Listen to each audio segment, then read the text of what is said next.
discontentment in the manner in which Mr. Hichilema is running this country, because the constitution does guarantee them under the Bill of Rights. On the other angle, he's saying, let's enact the Cyber and Security Act, which now curtails the citizens from expressing themselves and what they stand for. It's a way of just silencing critical voices, especially those from the opposition, because these same cyber security and cyber crimes acts seem to be more applicable to the opposition rather than to those people who support the ruling party.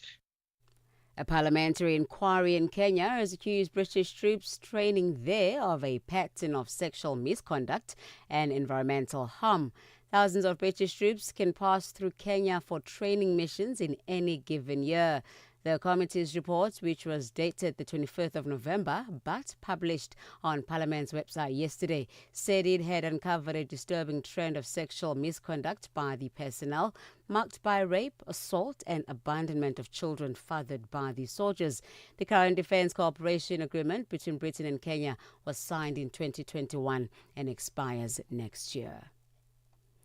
The Trump administration has paused all immigration applications, including green cards and U.S. citizenship processing, filed by immigrants from 19 non-European countries, citing concerns over national security and public safety.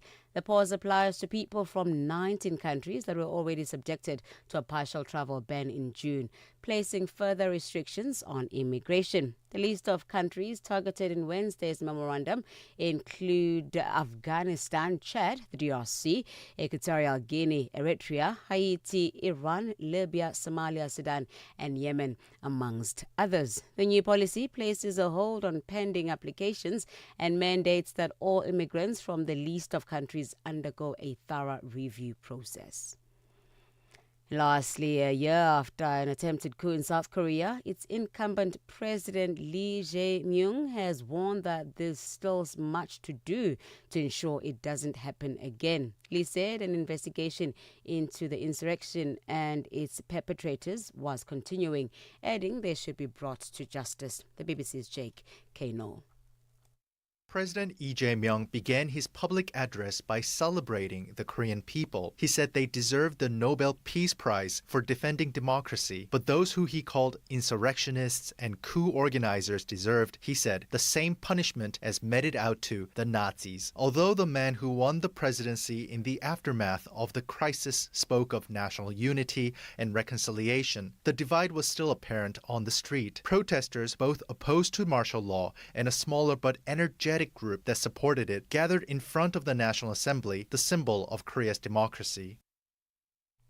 For any news stories you'd like to share with us, please send us an email to newsroom@channelafrica.co.za or call us at +27 11 714 4459. Channel Africa News, I'm Onele Zinzi. SABC News.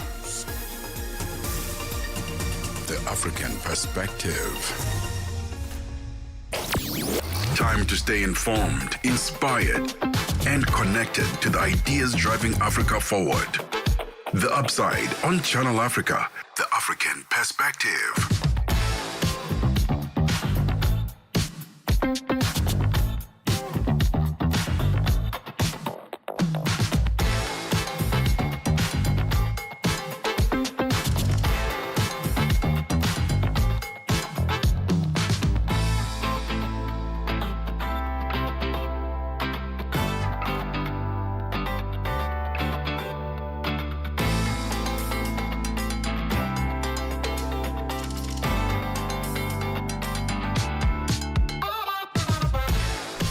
Six minutes after 1 p.m. Central African Time. Good afternoon and welcome to The Upside, your gateway to the good life. On Channel Africa, the African perspective, with me, Tebogo Lekhuleni and Mmatsheko Mosito. We are coming to you live from the Auckland Park Studios in Johannesburg, South Africa. Happy Hump Day, happy Wednesday to you and yours. Join us live on our social media platforms at Channel Africa on Facebook and YouTube and at Channel Africa 1 on TikTok. And download our brand new Channel Africa app so you can take us with you wherever you go. And while you're at it, check out our brand newly revamped website, www.channelafrica.co.za. Good afternoon to you, Mmatsheko Mosito. How you doing? Is the weather we've been experiencing lately causing you to have a sniffle? I'm good. How are you doing? Happy Wednesday to you. It's not the sniffle. No. Not at all. Nope. Had a little sniffle there. It's like it's yesterday's snow. Do you see it was snowing in Pretoria North? I didn't realize that it was snowing. A whole hail situation there. I don't know what weather we're experiencing. It's supposed to be hot now. It's December. And it's not the case in some parts. The wind yesterday was ridiculous in Johannesburg. Buildings were under threat. Trees were being uprooted. It was horrible. So it's not the kind of December we are used to around here in South Africa, is it? Yeah, I think climate anxiety is definitely on the increase. But I'll tell you what's happening on the show today. We've got a conversation coming through. We're looking at South Africa meeting Korea on a plate. All right, South Africa and Korea chefs unite to launch cross-cultural culinary exchanges that are going to showcase the power of food to connect nations. We also have conversations coming up and looking at travel. So as travel peaks at this time of the year, we're in December, Lyft shares essential guides to help South Africans to avoid missed flights and start their breaks calmly. That's what we want. And this is a conversation that we hardly ever have around just really making sure that you're organized when you travel so that you don't experience any issues going forward. And then the regular goods, the regular bits and pieces, okay? What caught your eye coming through? We're going to share what caught our eye on the show. And of course, Vent O'Clock also coming through. You've never missed a flight, have you? I actually have. And it's embarrassing because this was for work. But what happened was... Who was at fault? I was. What had happened was I overextended myself, you see. Mm-hmm. I should have done a one must die type of situation. So I was like, no, let me do this and then I'll be able to catch my flight. So I had to part with 400 and almost 500 Rand to have my flight changed to much later. That's not bad though. But needless to say that I had a meeting that I missed in the Western Cape because of this, but I made up for it. I'm very good at being able to apologize in professional situations, and I was able to make up for it, and everything was sweet bananas afterwards. Right. Well, stay tuned to some essential guides to help you prevent such a situation, and also some fun conversations and beautiful music from the African continent. It's 10 minutes after 1 p.m. Central African time. Welcome to The Upside. Channel Africa is evolving, and so are you. Stay connected wherever you are with our brand new website and mobile app. Stream your favorite shows, catch up on African news, culture, and conversations, all at your fingertips. Africa is just a tap away. Your world, your stories, now on the go. Stay connected wherever you are. Visit channelafrica.co.za or download the Channel Africa app today. Channel Africa, the African perspective. Africa. It's time to plug into the heartbeat of the continent. Tune in to Channel Africa, your go-to radio station that broadcasts in 5 different languages. L'Afrique du Sud célèbre la journée nationale du Kabla hujaitwa kwa jina la Double K Or more of our forests have been destroyed. Partido Africano da Independência da Guiné. Channel Africa represents every corner of this amazing land. From Lagos to Cape Town, Nairobi to Dakar, we've got you covered with the freshest news, music, and cultures. So, turn up the volume, feel the rhythm.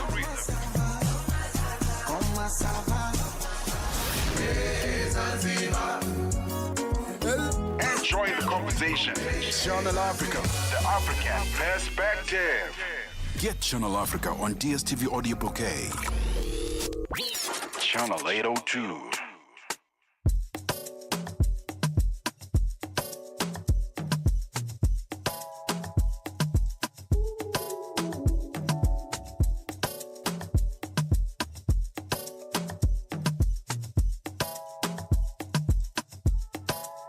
Got a bag full of feelings and a heart full of regrets.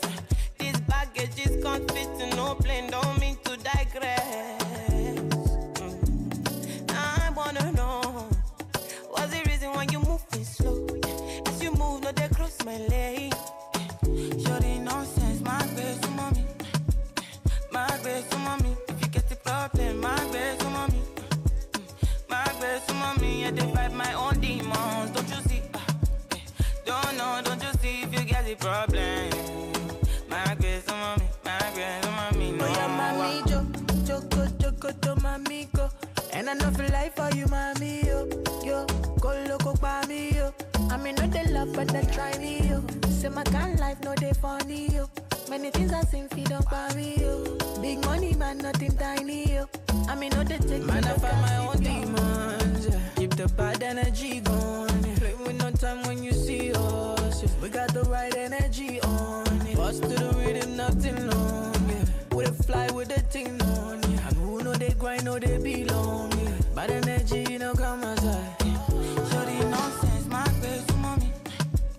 My best, mommy. If you get the problem, my best, mommy. My best, mommy. I fight my own demons, don't you see? Don't know, don't you see if you get the problem? My best, mommy. My best, mommy, no. If you live this kind of life, I don't leave you, go no. Man, I leave, I don't send no person. Send me, I don't send no man. I don't live my life on a low, I need a show. Study bankroll. Man, I find my own demons, yeah. Keep the bad energy going, yeah. Play with no time when you see us, yeah. We got the right energy on, yeah. Bust to the rhythm, nothing long, yeah. We fly with the thing on, yeah. And who know they grind, know they belong, yeah. Bad energy, you know, come aside. Shorty nonsense, my best, mommy. My best, mommy. If you get the problem, my best, mommy. My best, mommy. I fight my own demons, don't you see? Don't know, don't you see if you get the problem? My best, mommy. My best, mommy, no.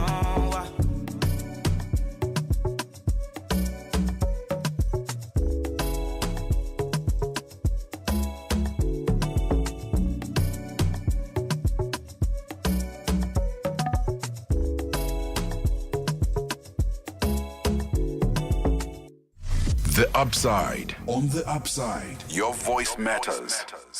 Too Sugar there with Wizkid. The name of the song is Too Sugar by Wizkid featuring Ira Star. It's 1:15 p.m. Central African time. Welcome to The Upside if you just joined us. The African Perspective, that is Channel Africa. Join us on our social media platforms at Channel Africa on Facebook and YouTube and at Channel Africa 1 on TikTok. I'm Tebogo Lekhuleni alongside Mmatsheko Mosito. Happy Wednesday to you and yours. And we're going to kickstart our conversations this afternoon by getting into the culinary world, where two cultures come together, South Africa and Korea. South African and Korean chefs are stepping into one shared kitchen, blending flavors, stories, and traditions in a brand new partnership between the South African Chefs Association and the Korean Cultural Center. Next year, this collaboration comes to life through a 3-day Korean and South African culinary exchange featuring demos, masterclasses, and a joint chef's table across Johannesburg and Pretoria. It's a celebration of culture through food, Korean cuisine built on harmony and balance, and South African cooking rooted in diversity, warmth, and community. Together, they are crafting a new flavor story for both nations. We are joined on the line by Chef Rainer Damons, former SA Chefs Director and Food and Beverage Manager at Accor. Chef Rainer, thank you so much for your time. Welcome to The Upside. Tell us about this exciting collaboration between two nations, Korea and South Africa. It sounds very exciting on the plate. Yeah, good afternoon. Thank you for hosting me on your platform. Yes, obviously this came to light, I think about a month ago, where I was roped into obviously doing what I do, which is obviously chefing and cooking. Asked the question, would you be able to showcase some Korean cuisine in on TV? So I said, okay, that will be interesting. What happened was the South African Chefs Association and the KCC, the Korean Culture Center in Pretoria, obviously there was a long relationship history between South Africa and Korea, and obviously our chefs in South Africa visits Korea, and they go to the Korean centers in Korea, and obviously the exchange between the partnerships of from the culinary world and obviously from a friendship world.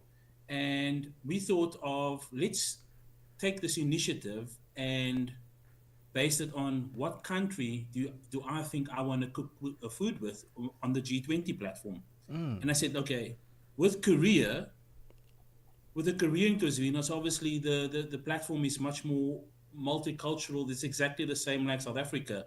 And I thought, oh, well, that's fantastic. Let me go ahead with that. So if you look at South Africa and you look at Korea, they represent a similar in culinary world, and obviously in the cultural space. And for me, it was, we have 7 colors in South Africa. Korea has 5 colors. And, in our plate of food, we have 7 colors on our plate of food. In Korea, they have 5 colors on their plate of food. But it's all about the versatility and obviously the nuance and the cultural aspect of why we chose to partner with the Korean Culture Center. In January, it's a big thing for us. It's a big festival where South African Chefs Association partner with the KCC, and we're creating a festival where 2 cultures come together to showcase what we can do from a South African cuisine perspective and a Korean cuisine perspective. So there's food that would go out that nobody thinks that they would like it, or people think, oh, this is not going to work. But for us, if you look at one of the, I think the recipes, there's the bulgogi. So it's a Korean barbecue, which is marinated in apple, pear, soy sauce, brown sugar, and yuzu. And we're putting that in a bunny chow. Wow. So you're taking that concept and you're putting it in a bunny chow. So you're mixing South Africa, Indian, let's say more Durban flavor, and then a lot of Korean cuisine in there. Also, we're using their staple, which is kimchi. So kimchi is very much predominant Korean cuisine, and we're taking that and we're blending it into South African food. So chakalaka is sweet and spicy. Kimchi is sweet and spicy. So you bring the 2 flavors together. And that's where we want to do partnership with the Korean KCC Center, so that we can showcase 2 countries coming together on a culinary platform and making sure that everything goes what the community out there wants. I love where this conversation is going, from kimchi to acha. What did you make? Chakalaka, I beg your pardon. From 5 colors to 7 colors. Listen, this is exciting. We're in conversation with Chef Rainer Damons, former SA chef, director, and food and beverage manager at ACOR. And we're looking at South Africa collaborating with Korean chefs, or South African chefs collaborating with Korean chefs to unite to launch a cross-cultural culinary exchange. Let's take a break. Você é fluente em português? É apaixonado por rádio e quer trabalhar na África do Sul? Você tem documentos que o qualificam para trabalhar na África do Sul? Nesse caso, podemos ter uma oportunidade para você trabalhar no Canal África. Envie seu currículo e demonstração para Canal África at newsroom@channelafrica.co.za. Lembre-se, se você não receber alguma resposta nossa em 14 dias, isso significa que você não foi selecionado. Canal África, a perspectiva africana. The sound of Africa is evolving. Experience our new mobile app. Free to download, free to connect. Tebogo and Mmatsheko from the upside. We're 21 minutes into 1 p.m. in Central African time. Korea meets South Africa on a plate through a beautiful cultural exchange that is going to be happening. And we are talking to Chef Rainer Damons in his capacity as a former SA Chefs Director and Food and Beverage Manager at ACOR. Chef, you talk about how, deep the relationship between Korea and South Africa runs, and it's so beautiful to note that it's been ongoing for several years. But just based on everything you shared in our first segment of the conversation, let's talk about how that is going to translate to exchanges for trade, for business, and perhaps extend that into, just some of the demonstrations that are going to build on that. The demonstrations, I mean, you mentioned that bunny chow idea, which is it just sounds so scrumptious, but other overviews of the demonstrations and the workshops that are going to be taking place. Yeah, so in January, there will be obviously a lot of Korean chefs descending into South Africa, and everything will predominantly happen in Pretoria. So the KCC Center is situated in Pretoria. So everything will happen there, and obviously the collaboration between South African chefs and the Korean chefs partnership together with the KCC. That's where a lot of, like you said in your sentence, a lot of trade relationships will happen through those platforms. There's a lot of business people that will come on board, exporting or importing Korean products into South Africa, and South African products being exported over to Korea. I mean, if you look at the current tourism sector right now, where we're in, there's a lot of Asian nationality people, Asian nationals, coming to South Africa on a tourism sector. So we want to showcase their food in our country with a twist, and that when we go over there, we want to showcase our food in their country with a twist as well. And it will benefit all parties from an import and export perspective as well. Currently in South Africa, we are struggling a little bit with getting Korean products into South Africa. So a lot of people that's currently here, they are making their own kimchi, and they're making their own thing. So soya sauce is it's always a delay in process, but once this relationship comes together and it bonds, and then furthermore throughout 2026 or 2-3 years from down the line, everything will come together, and from a trade perspective. And I think everybody, whatever's happening around the world from a trade relations perspective, obviously from tariffs and all of those things, I think South Africa is always the key, we call ourselves in Cape Town right now, so we're calling it the mother city. So the mother, we try and mend everything together and get everything out there. But it's going to open big platforms for trade relations from a tourism perspective, from a retail perspective as well.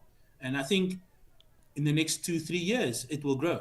And it will grow, and it won't only maybe just be the KCC, it will be other countries that will want to partake in this platform as well.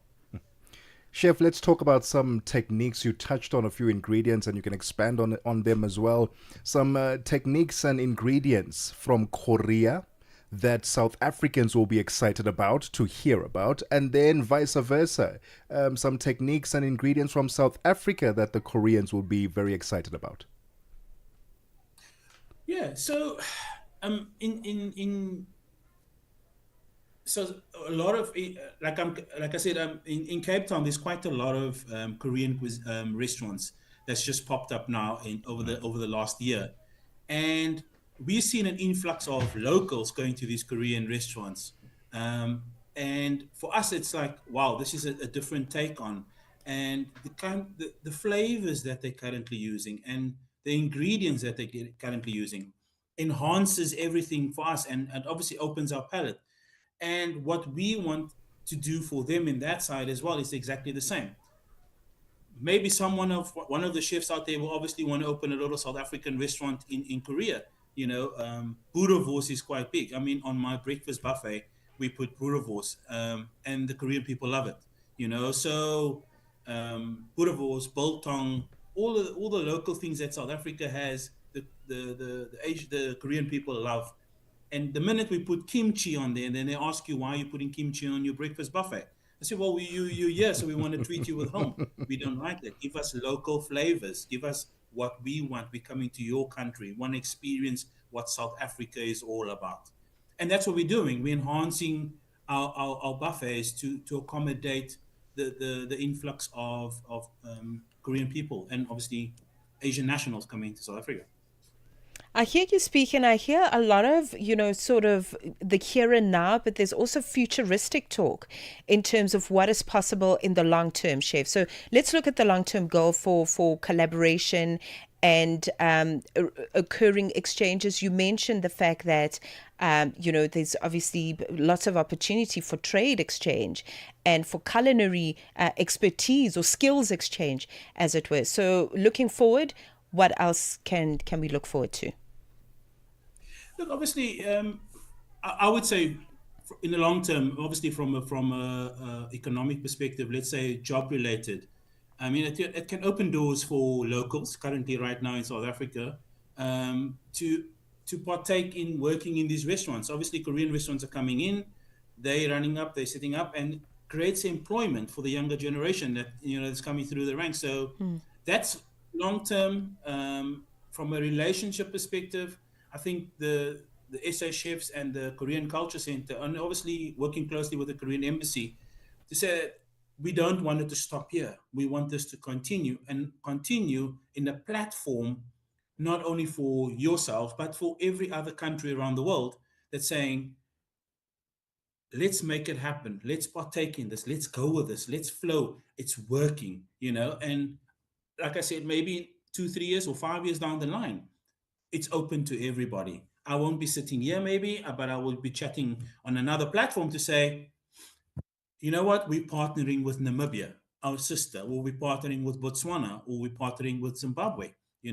All of these countries around the world have associations, and where we go is at the World Chefs Association Congress that's happening, I think, in 2026, where all the chefs around the world come together to showcase their talent and their convention, and that's where the trade relationships happen. That's where the chats happen, and that's where we share ideas amongst everybody.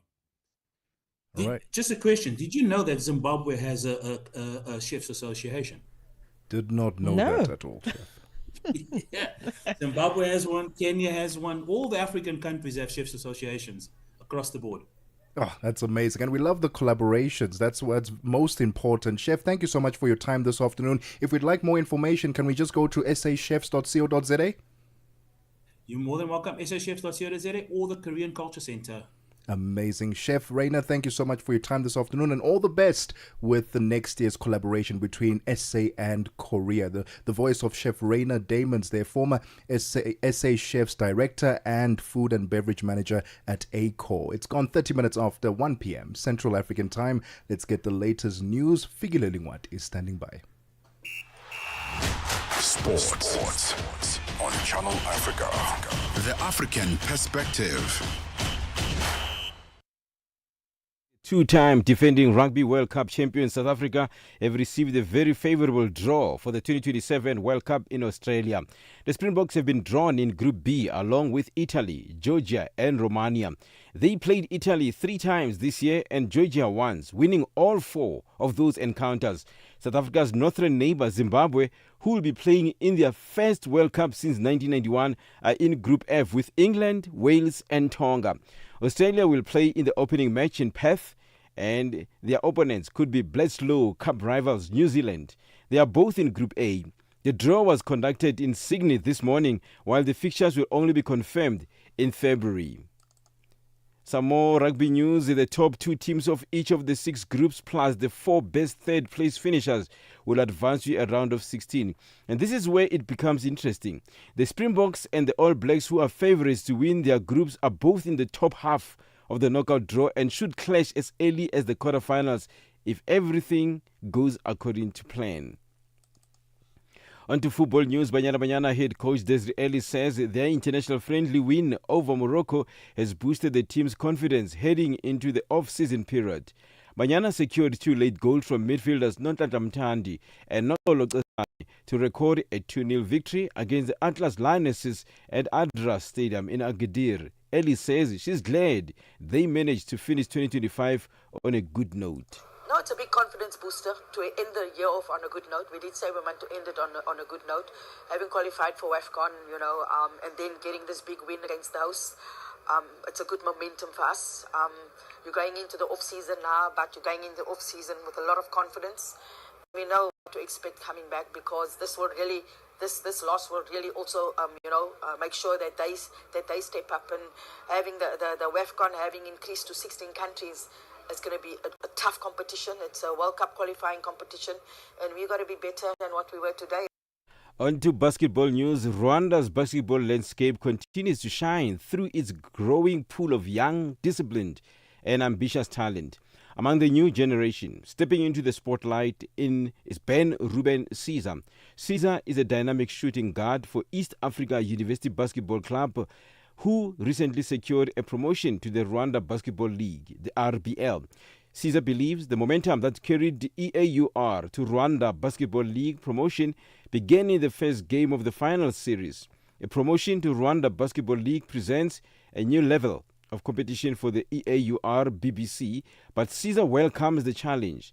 EAUR BBC clinched the second division championship in July after defeating Inspired Generation 3-1 in the finals. Both teams have been promoted to Rwanda Basketball League in the upcoming 2026. And let's end with the cycling news. A trailblazing Eritrean rider, Biniam Girmay, will compete for the NSN cycling team for the next 3 seasons, the outfit formerly known as Israeli Premier Tech. Girmay previously rode for 4 years with Belgian team Intermarché Wanty, becoming the first black African to win a stage on a Grand Tour at the 2022 Giro d'Italia.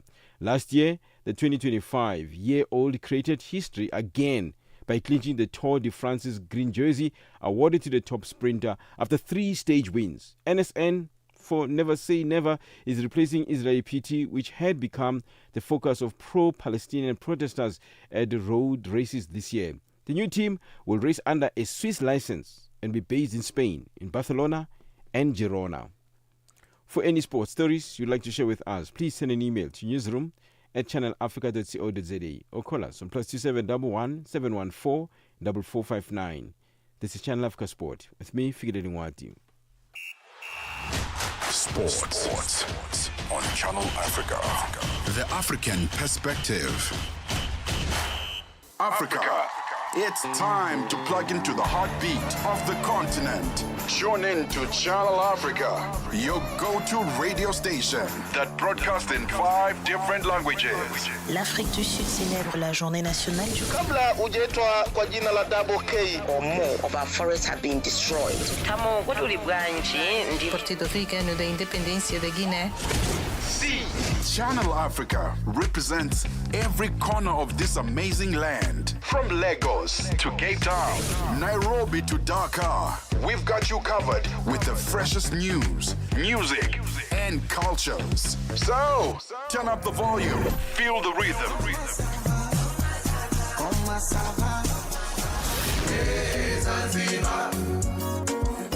And join the conversation. Channel Africa, the African perspective. 35 minutes after 1 p.m. Central African time. Let's get the latest business news. Buntle Hedbush is standing by. Business news on Channel Africa, the African perspective. Thanks, Tebogo, and a very good afternoon to our listeners. Our top story this hour: Namibia's central bank has left its main interest rate unchanged at 6.5%. The bank trimmed the repo rate by 25 basis points at its last monetary policy meeting in October to support domestic economic activity. Namibia's monetary policy is closely aligned with that of its neighbour South Africa, as its local currency is pegged 1-to-1 to the South African rand. Since the last rate decision, South Africa's central bank cut its main lending rate by 25 basis points to 6.75% after its inflation target was lowered to 3%. The Bank of Namibia has welcomed South Africa's lower inflation target, saying it will be good for price stability in Namibia also. Nigeria's Fiscal Policy and Tax Reform Chair, Taiwo Oyedele, says accountants must become visible policy shapers as industries undergo rapid transformation. In his keynote address at the Association of Chartered Certified Accountants Africa Members Convention in Mombasa, Kenya, Oyedele says leadership in the digital age demands strong public voices. He has urged professionals to use media and social platforms to influence debate and drive responsible decision-making. In the digital age, leadership requires visibility. We cannot influence if we cannot be heard. Professionals must leverage platforms, be it traditional media, professional networks, thought leadership forums, and yes, social media, to project informed, responsible voices. Social media is not merely a place for entertainment. It is an arena for shaping public perception. The African Petroleum Regulators Forum says it's chosen Nigeria as their headquarters and elected Benga Komolafe, head of the Nigerian Upstream Petroleum Regulatory Commission, as its chair. Komolafe, who previously served as interim chair, was confirmed during the forum's inaugural executive committee meeting held virtually yesterday and attended by representatives from 16 African countries. The forum was established to strengthen petroleum governance across Africa by harmonizing regulations, promoting investment, and fostering collaboration among national regulators, and says it's laying the foundation for a more harmonized and collaborative regulatory environment across Africa. As the United States prepares for the year ahead of its G20 presidency, a number of countries are taking stock of some of the deals they've managed to secure at South Africa's G20 Leaders Summit recently. One such country is Saudi Arabia, led by chairman of the G20 startups, Prince Fahd bin Mansour bin Nasser bin Abdulaziz. The Saudi delegation says it was able to promote its national programs in innovation and entrepreneurship and to sign agreements or MOUs during the G20 summit, and that their participation in Africa's first G20 summit signals a renewed global rush for Africa. Vice Chairman of the Board of Directors of the Vision of Leadership, Abdulaziz Al-Saif. And yes, I think in many ways, a lot of things were accomplished this year. One thing for sure is that we worked through different task forces with our engagement group to draft a lot of these different policies depending on the task force. And at the end of that summit, of course, all of that was shared with leaders, specifically tying to the engagement group, which was Startup 20, and a lot of the topics that tie to both startups, small and medium enterprises, and entrepreneurs. So the European Council and the European Parliament have reached a provisional agreement to phase out imports of Russian gas by 2027. Russia has been funding its campaign in Ukraine through its export of fossil fuels, with European countries still a significant market, despite having sharply reduced their reliance on Russian energy. The BBC's Sebastian Asher has the details. The European Council says the agreement is intended to end dependency on Russian energy, which the EU has been reducing since Russia's invasion of Ukraine in 2022. Before the invasion, Russia accounted for 45% of gas imports to the EU. That's now down to around 12%. Among European countries still receiving Russian gas are France, Belgium and Hungary. The EU Energy Commissioner, Dan Jurgensen, has welcomed the move, saying, "We stand strong with Ukraine." And now taking a look at the indicators, one US dollar in Nigeria is trading at 1,446 naira this afternoon. In Botswana, it's 13 pula 23. Kenya, the dollar is trading at 128 shilling 39, and Zambia 22 kwacha 94. Moving to the BRICS countries, $1 in Brazil is trading at 5 real 34. Russia 77 rubles 52. In India, it's 89 rupees 85. China 717, and South Africa $1 is trading at 17 rand 10 cents this afternoon. $1 is trading at 75 pence to the British pound and 86 to the euro.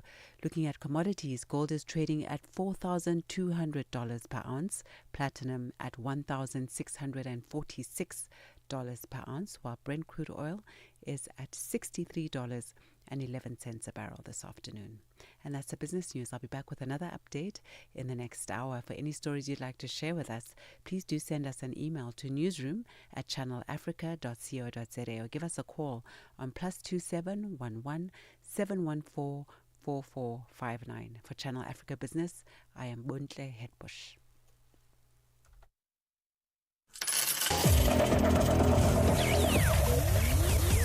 Business News on Channel Africa. The African Perspective. Africa at Play with Neto and ETO Chemane. I've witnessed something fresh, something exciting, and something very inspirational from the president of the country, William Ruto. Whenever athletes are performing to their best level, he always comes on board to reward those athletes, be it football, be it athletics, and not leaving it up to the sport ministry. The president realizes that sports is a business, and for that reason, he also reduces the number of people who are jobless, because sports now is such a serious business, and for that reason, commercialization of sports is a major way of improving or increasing employment opportunities for the young people, and that is why the president has been very persistent in trying as much as possible to inspire more sports personalities to reduce the baggage of the people who are struggling to get job opportunities in the country among the young people. Francis FM Mutegi, our correspondent from East Africa in Nairobi, Kenya. Live every Saturday and Sunday from 2 to 5 p.m. Central African Time. Be inspired. Stay informed. Channel Africa, the beauty of life. Now available anytime, anywhere with our new app.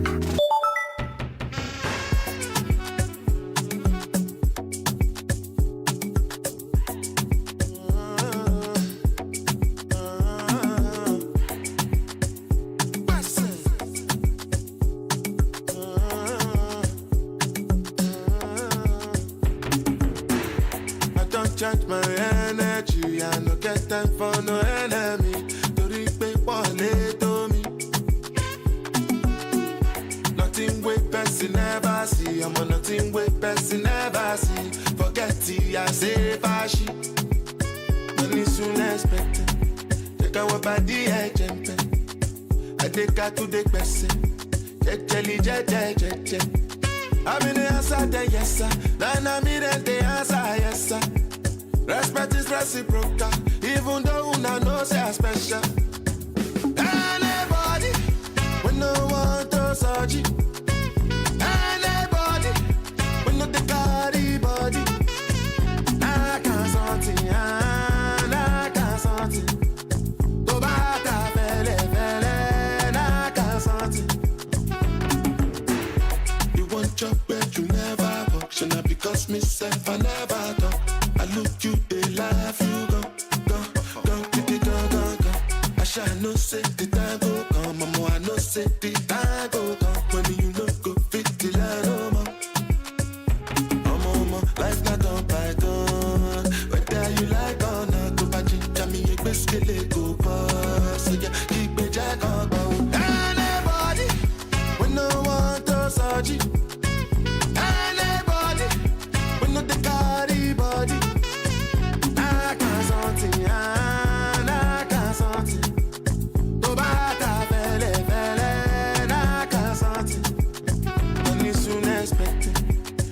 Body I jump.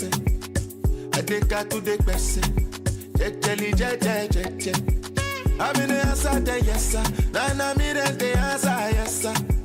Respect is reciprocal, even though una know say I'm special. Anybody, when no one to search it. Anybody, when no the carry body. I can't something, I can't something.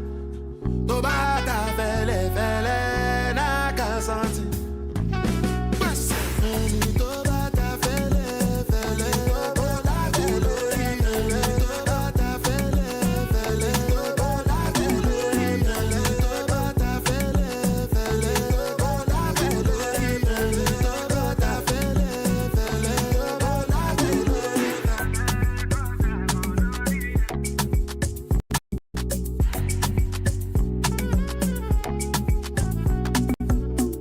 Channel Africa, your voice, your sound, and your home. Stay logged right here.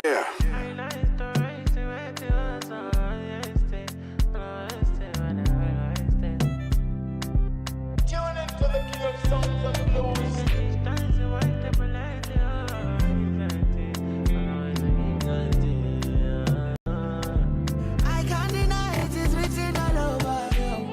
That you've taken all over me. You've taken all over me. Yeah, all over me. If there is a way to touch mine, gonna say you gonna be mine, cause you've taken all over me. No need for story, you know you'll be my charge. You make my temperature rising. Anybody mess with you, I will not take it lightly. I wanna make you me wifey. Girl, I love you so that people think I'm mental. I go carry you, go Cali Sacramento. Love you in my Rutoletto. Love you so that baby, you know go feel let's go. Look for my mind and my soul, you leave it rent free. For your mother, baby girl, I go comment. I'm gonna get jack away, though. Tell me no bed, oh. I can't deny it, it's written all over. That you've taken all over me. You've taken all over me. If there is a way judge mine, you gonna say you wanna be mine, cause you've taken all over me. No need for story, you know you'll be my daddy. You make my temperature rising. Anybody mess with you, I will not take it lightly. I wanna make you me wifey. Original Mr. Flavor. Oh no. Them no feel look you pass. Makanibu munyo dogu. Unafugo munyo dogu. You've given me reason to smile. I'm loving this girl for life. Kiribe munyo dogu. Asampete wani yama. Now when I drop your nubu supu, my sense I don't lose you. I be you a shampoo to you. Share one more. You've taken all over me. You've taken all over me. No need for story, you know you'll be my charge. You make my temperature rising.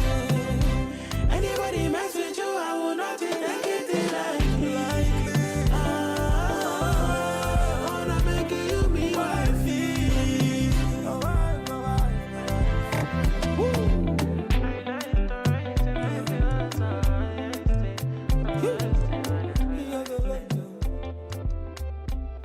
Oxlade Day featuring Flavor coming through there with Over Me. And before that, we had Anybody by Benna Boy. It's 10 minutes before 2 p.m. Central African Time. This is The Upside on Channel Africa, the African perspective with me, Tebogo Lekhuleni and Mmatsheko Mosito. On the other side of this, we get ready for Vent O'Clock. What do you want to get off your chest? The voice of the continent, now online, with all your sports fixtures, lifestyle, and more. Midday vibes, great programming, and good company. This is Channel Africa. Ahoy, matey. Captain here to help, right, boys? Set sail with us on a digital voyage like no other. Channel Africa has a treasure trove of awesomeness. That is our website and social media pages. Tell me, why are you here? We want you to be part of our adventure. The winds are changing, Captain. And this time... Imagine a world where curiosity knows no bounds, where entertainment meets enlightenment, and where every click leads to the African perspective. Visit us on our website, www.channelafrica.co.za, or follow us on Instagram or on X at Channel Africa 1. Go on, like us on Facebook at Channel Africa 1. So, spread the word. Tell a friend that Channel Africa's online variety is what they need on the web. Channel Africa, the African perspective. We are on Open Views Audio Bouquet. Channel 628. The Upside with Lekhuleni and Mmatsheko Mosito, bringing Africa's voices to the world. On Channel Africa, the African perspective. It's 8 minutes before 2 p.m. Central African Time. This is The Upside, your gateway to the good life on Channel Africa with me, Tebogo Lekhuleni and Mmatsheko Mosito. Happy Wednesday. Join us live on our social media platforms at Channel Africa on Facebook and YouTube and at Channel Africa 1 on TikTok. It's time for Vent O'Clock. What do you want to get off your chest. If you'd like to send us a voice note, we'd welcome it. +27 406 9126 is the WhatsApp line. Mine is not a vent as in my personal vent, ne? But you're venting on behalf I'm venting on behalf of people have traumatized Woolworths, because remember during the commission what Cat Vusumu's Cat has said something about using the Woolies bag as the money bag. That's how they would exchange money under the table, but put in a Woolies bag, right? And it's the black Woolies bag. Woolies have changed the color of their bag now. I love it for them. That was quick. It's now white. Look, it's white. That was quick. They responded immediately like, no, we are transparent. It's like sort of see-through, so you can see what's happening there. No longer with mystery like the black one.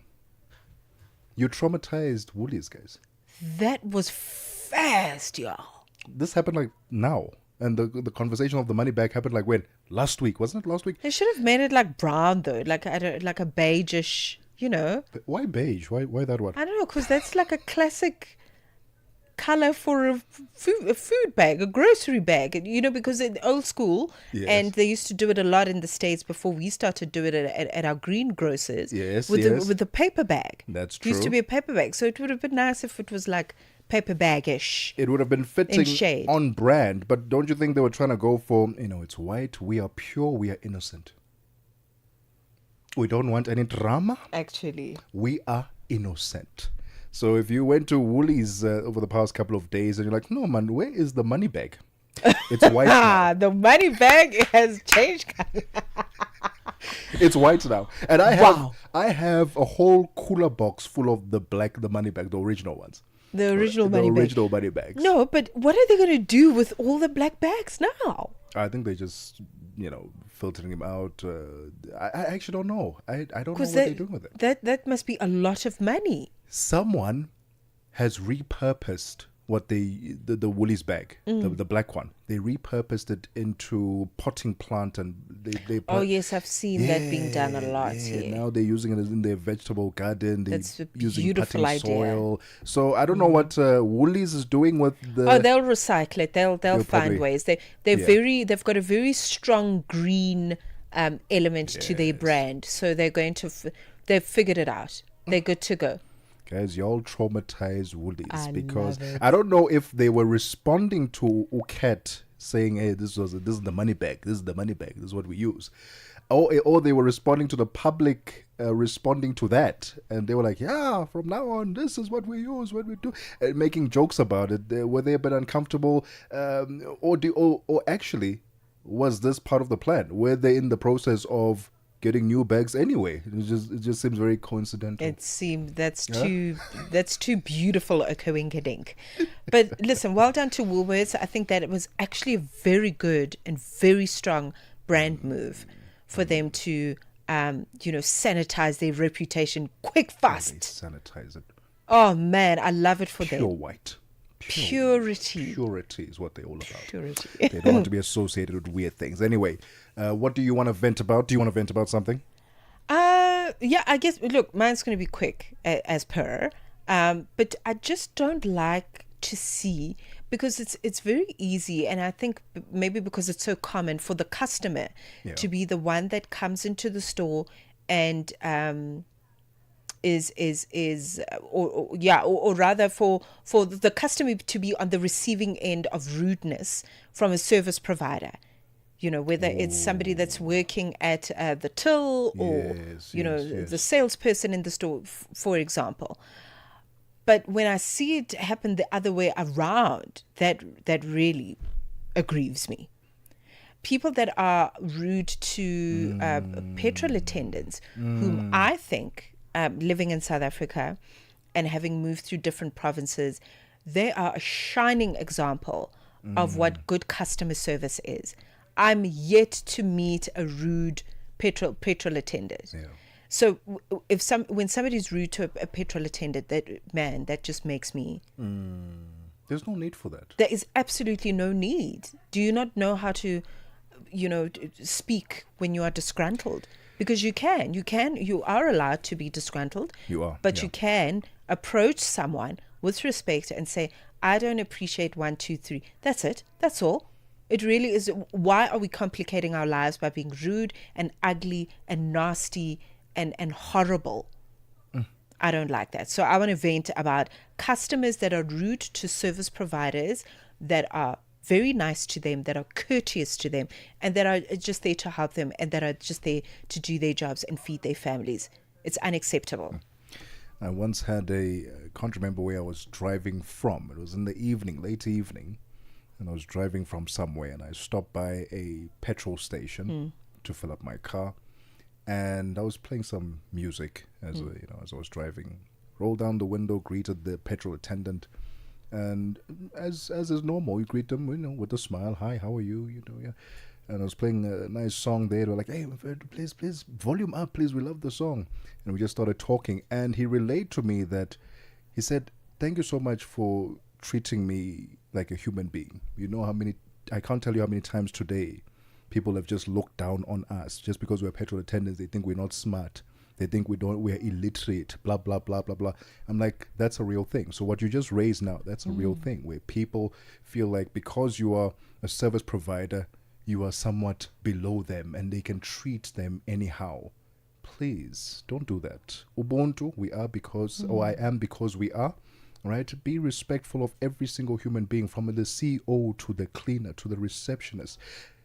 Another thing we must address, since it is vent o'clock, the ones, the service providers at the till who treat us differently based on our race. I can't stand those. I can't stand those, because you're standing in the queue and you're seeing how big a smile they have for a specific race. Yeah. Big as, hi, how are you? Oh, thank you. Oh, have a lovely day. You approach them. You don't get a greeting. You don't get eye contact. You don't get anything. Plastic. That's all you get. Plastic. You don't even get a smile. So please, service providers and also customers, let's just be respectful towards one another. I think that's just common courtesy. Just be a human being. Just be a human being. And what is it with this treating people differently because of what they do for? I've never been able to understand that. It just doesn't make any sense to me, to be honest with you. I don't know where it comes from. It's a weird culture, and #stop it. #stop it. You are an upsider and you shall treat other human beings with absolute respect. Anyway, let's wrap up this hour before we step into the second hour, the golden hour of the upside. Keep Africa in your hands. Connect to our website for all your news, sports, and cultural updates. channelafrica.co.za. It's 2 p.m. Central African Time, the second hour, the golden hour of the upside, with me, Tebogo, Lekhuleni, and Mmatsheko, Mosito. Before we delve into the second hour, let's get the latest news. Onelen Tsinzi is standing by. SABC News. The African Perspective. Tebogo, looking at your top stories. Escalating conflict across Africa demands urgent continental action, and Russia open to parts of US peace proposal for Ukraine. Your latest news. Greetings to our listeners. Ghana's High Commissioner to South Africa, Ambassador Benjamin Kouashie, has warned that escalating conflict across Africa, from the Sahel to the Great Lakes region, demands urgent continental action to uphold international humanitarian law and to prevent further civilian suffering. Kouashie says the proliferation of coups, cross-border insurgencies, and refugee flows underscores the need for African states to fully commit to the ICRC's Global High-Level Initiative. I think it's so significant knowing very well that we have almost 50 plus active wars going on in Africa. It paints a very gloomy picture of the world we are going to be for the next generation. And I think the least we can do is to ensure that this IHL comes into full force. This is a very, very critical point that we need to work with. This is a very critical initiative that every government in Africa will have to embrace, because wars transcend borders. The rippling effect of a conflict in one region can get into another region, can get to another country, and then the challenges are very enormous. A Zambian American social media influencer has been jailed for 18 months for hate speech in a case that has reignited debate over free expression under Zambia's new cyber laws. Ethel Chisono Edward, known online as One Boss Lady, was sentenced by Lusaka Magistrate Court after pleading guilty to posting insulting remarks about President Hakainde Hichilema. This was despite his 2021 formal withdrawal of criminal defamation against the presidency. Her conviction under the recently enacted Cybersecurity and Cybercrimes Act has sparked sharp reaction. Lawyer and aspiring mayor in Lusaka, Zambia, Simon Mulenga Muila explains.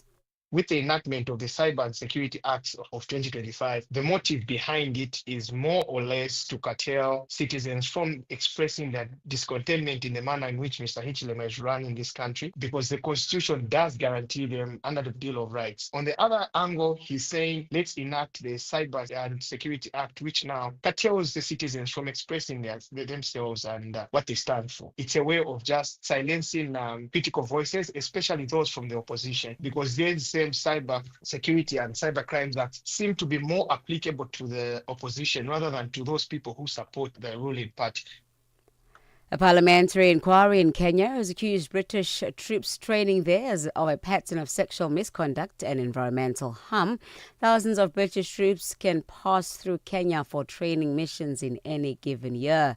The committee's report, which was dated the 25th of November but published on Parliament's website yesterday, said it had uncovered a disturbing trend of sexual misconduct by the personnel, marked by rape, assault and abandonment of children fathered by the soldiers. The current defense cooperation agreement between Britain and Kenya was signed in 2021 and expires next year. The Trump administration has paused all immigration applications, including green cards and U.S. citizenship processing, filed by immigrants from 19 non-European countries, citing concern over national security and public safety. The pause applies to people from 19 countries that were already subjected to a partial travel ban in June, placing further restrictions on immigration. The list of countries targeted in Wednesday's memorandum includes Afghanistan, Chad, the DRC, Equatorial Guinea, Eritrea, Haiti, Iran, Libya, Somalia, Sudan, and Yemen, amongst others. The new policy places a hold on pending applications and mandates that all immigrants from the list countries undergo a thorough review process. And lastly, Russia says President Vladimir Putin is open to parts of the U.S. peace proposal for Ukraine and is ready to meet American negotiators as often as needed to end this war. Russia launched its full-scale invasion of Ukraine almost 4 years ago. Kremlin spokesperson Dmitry Peskov says it would be wrong to suggest Moscow is rejecting all U.S. ideas. The comments follow a 5-hour meeting between President Putin and U.S. envoys, which produced no tangible breakthrough. The BBC's Joel Gunter explains. There are still red lines on both sides. I've been speaking to members of the Ukrainian parliament this morning. The feeling here is that any plan that involves Ukraine having to cede territory that Russia hasn't already captured on the battlefield would be a red line. The other key red line here for the Ukrainians is security guarantees from their European and US partners. So waking up this morning here in Kyiv, still a feeling of quite a long way to go and still clear red lines on both sides. Recapping on your top stories, Ghana's High Commissioner to South Africa, Ambassador Benjamin Kwashie, has warned that escalating conflict across Africa from the Sahel to the Great Lakes region demands urgent continental action to uphold international humanitarian law and to prevent further civilian suffering. Channel Africa News, I'm Oneli Tsinsi. SABC News. The African Perspective. The afternoon conversations continue on The Upside. Lifestyle, culture, and global changes. Right here on Channel Africa, The African Perspective.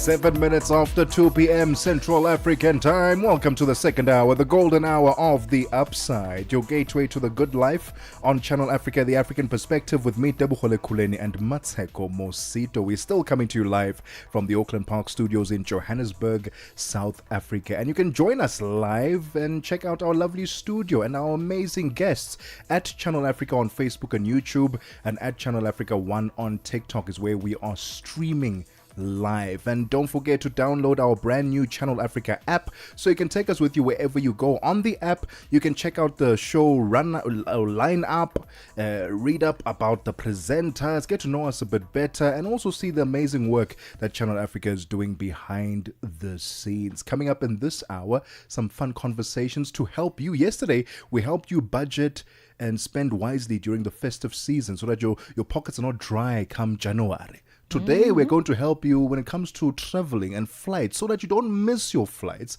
during this festive season, like Mmatsheko did once upon a time. Listen, you don't want to be like me. So we're going to help you, okay? Because this is the time of the year that is drawing closer to a close.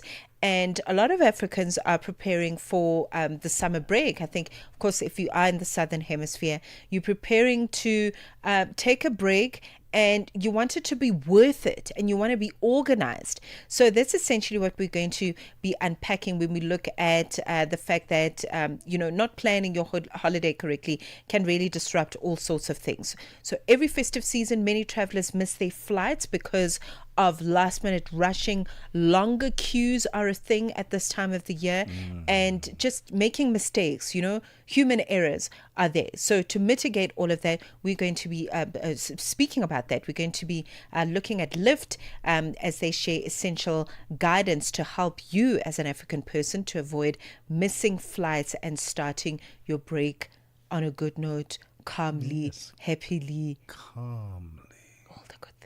When do you calmly get into your holiday? Is it on travel day, the first day, the second day? When do you start feeling like, I am on holiday? I know for some people, it takes time for them to actually get to that state of, I am on holiday. Does that happen instantly for you? First of all, I need to get my packing right. Look, I'm a great packer, but my flaw is that I pack last minute. Okay. Although I do, so what I do is, if let's say, what's today? It's a Wednesday. Wednesday. Yes. If I'm traveling next week Wednesday, Monday, which would have been this Monday, I'm mentally packing. So I'm already like opening the cupboards, but everything's happening in my head. A checklist in your head. A checklist in my head, and then there I am on Tuesday night packing. Next week Tuesday to leave on Wednesday. Why is that? I think we all do that. Such an You're not the ugly only habit. one. You're not the only one. That is really ugly. Anyway, we'll get some expert advice on how we can better plan and better pack this festive season. It's 10 minutes after 2 p.m. Central African Time. Welcome to the golden hour of The Upside. Annika Longi sur Channel Africa. Comment est-ce que les militants et sympathisants du parti Les Transformateurs ont-ils réagi face à la condamnation de Succès Masra? La condamnation de Succès Masra ne nous a pas surpris et les militants transformateurs ont été bouleversés et indignés étant donné que le verdict est un verdict lourd, illégal, injuste et donc face à la répression dans laquelle le peuple tchadien est confronté, les militants transformateurs se sont résignés de ne pouvoir pas sortir manifester et donc c'est une situation totalement absurde pour un pays et aujourd'hui nous célébrons le 11 août, fête de l'indépendance. On pensait que le verdict allait être plus ou moins clément, mais le verdict est sévère. Annika Longi, tous les dimanches sur Mix Vibration. Africa, meet Abedi. Yeah, that's me. Abedi is a music lover through and through. I really love African music. He's got a taste for all kinds of tunes and spends his days listening to Channel Africa. Guess what? He didn't know. Okay. Channel Africa wants to help Abedi and all music lovers everywhere to discover even more incredible music. That is why Channel Africa is calling on all African musicians to submit their music. musicians, remember to give us all your relevant information. Make your submissions at music@channelafrica.co.za. Submissions are your chance to be heard on radio. But sadly, they do not guarantee that you will be playlisted. All submissions will be carefully reviewed to see if they meet our station's requirement. Channel Africa, the African perspective. Broadcasting in 5 different languages, connecting the continent. This is Channel Africa, the African perspective.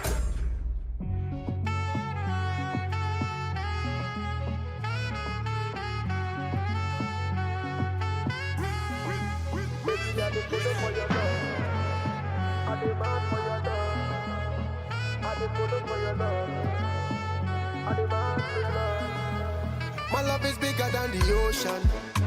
On your skin like a lotion. Loving you is my devotion. Give you girl full potion. Oh my beautiful addiction. With a sweet vibration. The two of we is a vision. Anytime I slip your name I dimension. So tell me girl where you there. Just me I go let the fire blaze. Anytime you want your ways. Watch out the man them they grace. Hey man, tell me where you there. Girl I've been loving you for days. Anytime you wind up your waist. All I demand them the grace. Baby I dey colo for your love. I dey mad for your love. I dey colo for your love. I dey mad for your love. Your love, your love, your love, your love, your love, your love, your love. Come give it to me, baby.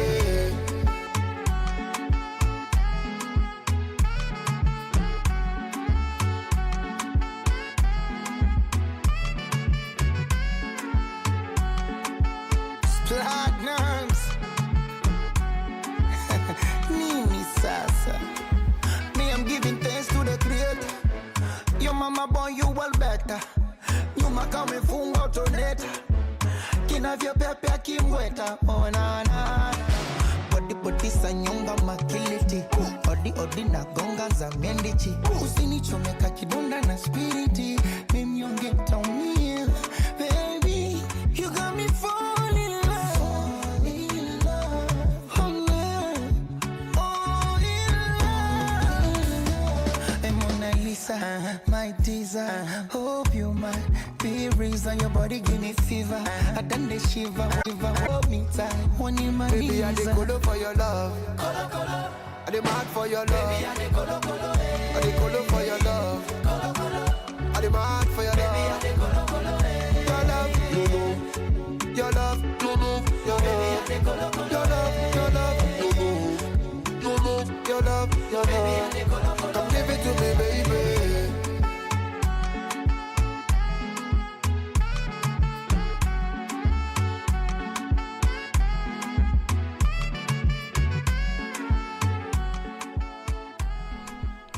It's 2 p.m. Central African time. Pato ranking and Diamond Platinums pulling through there with Colo. Perfect holiday music, man. Perfect.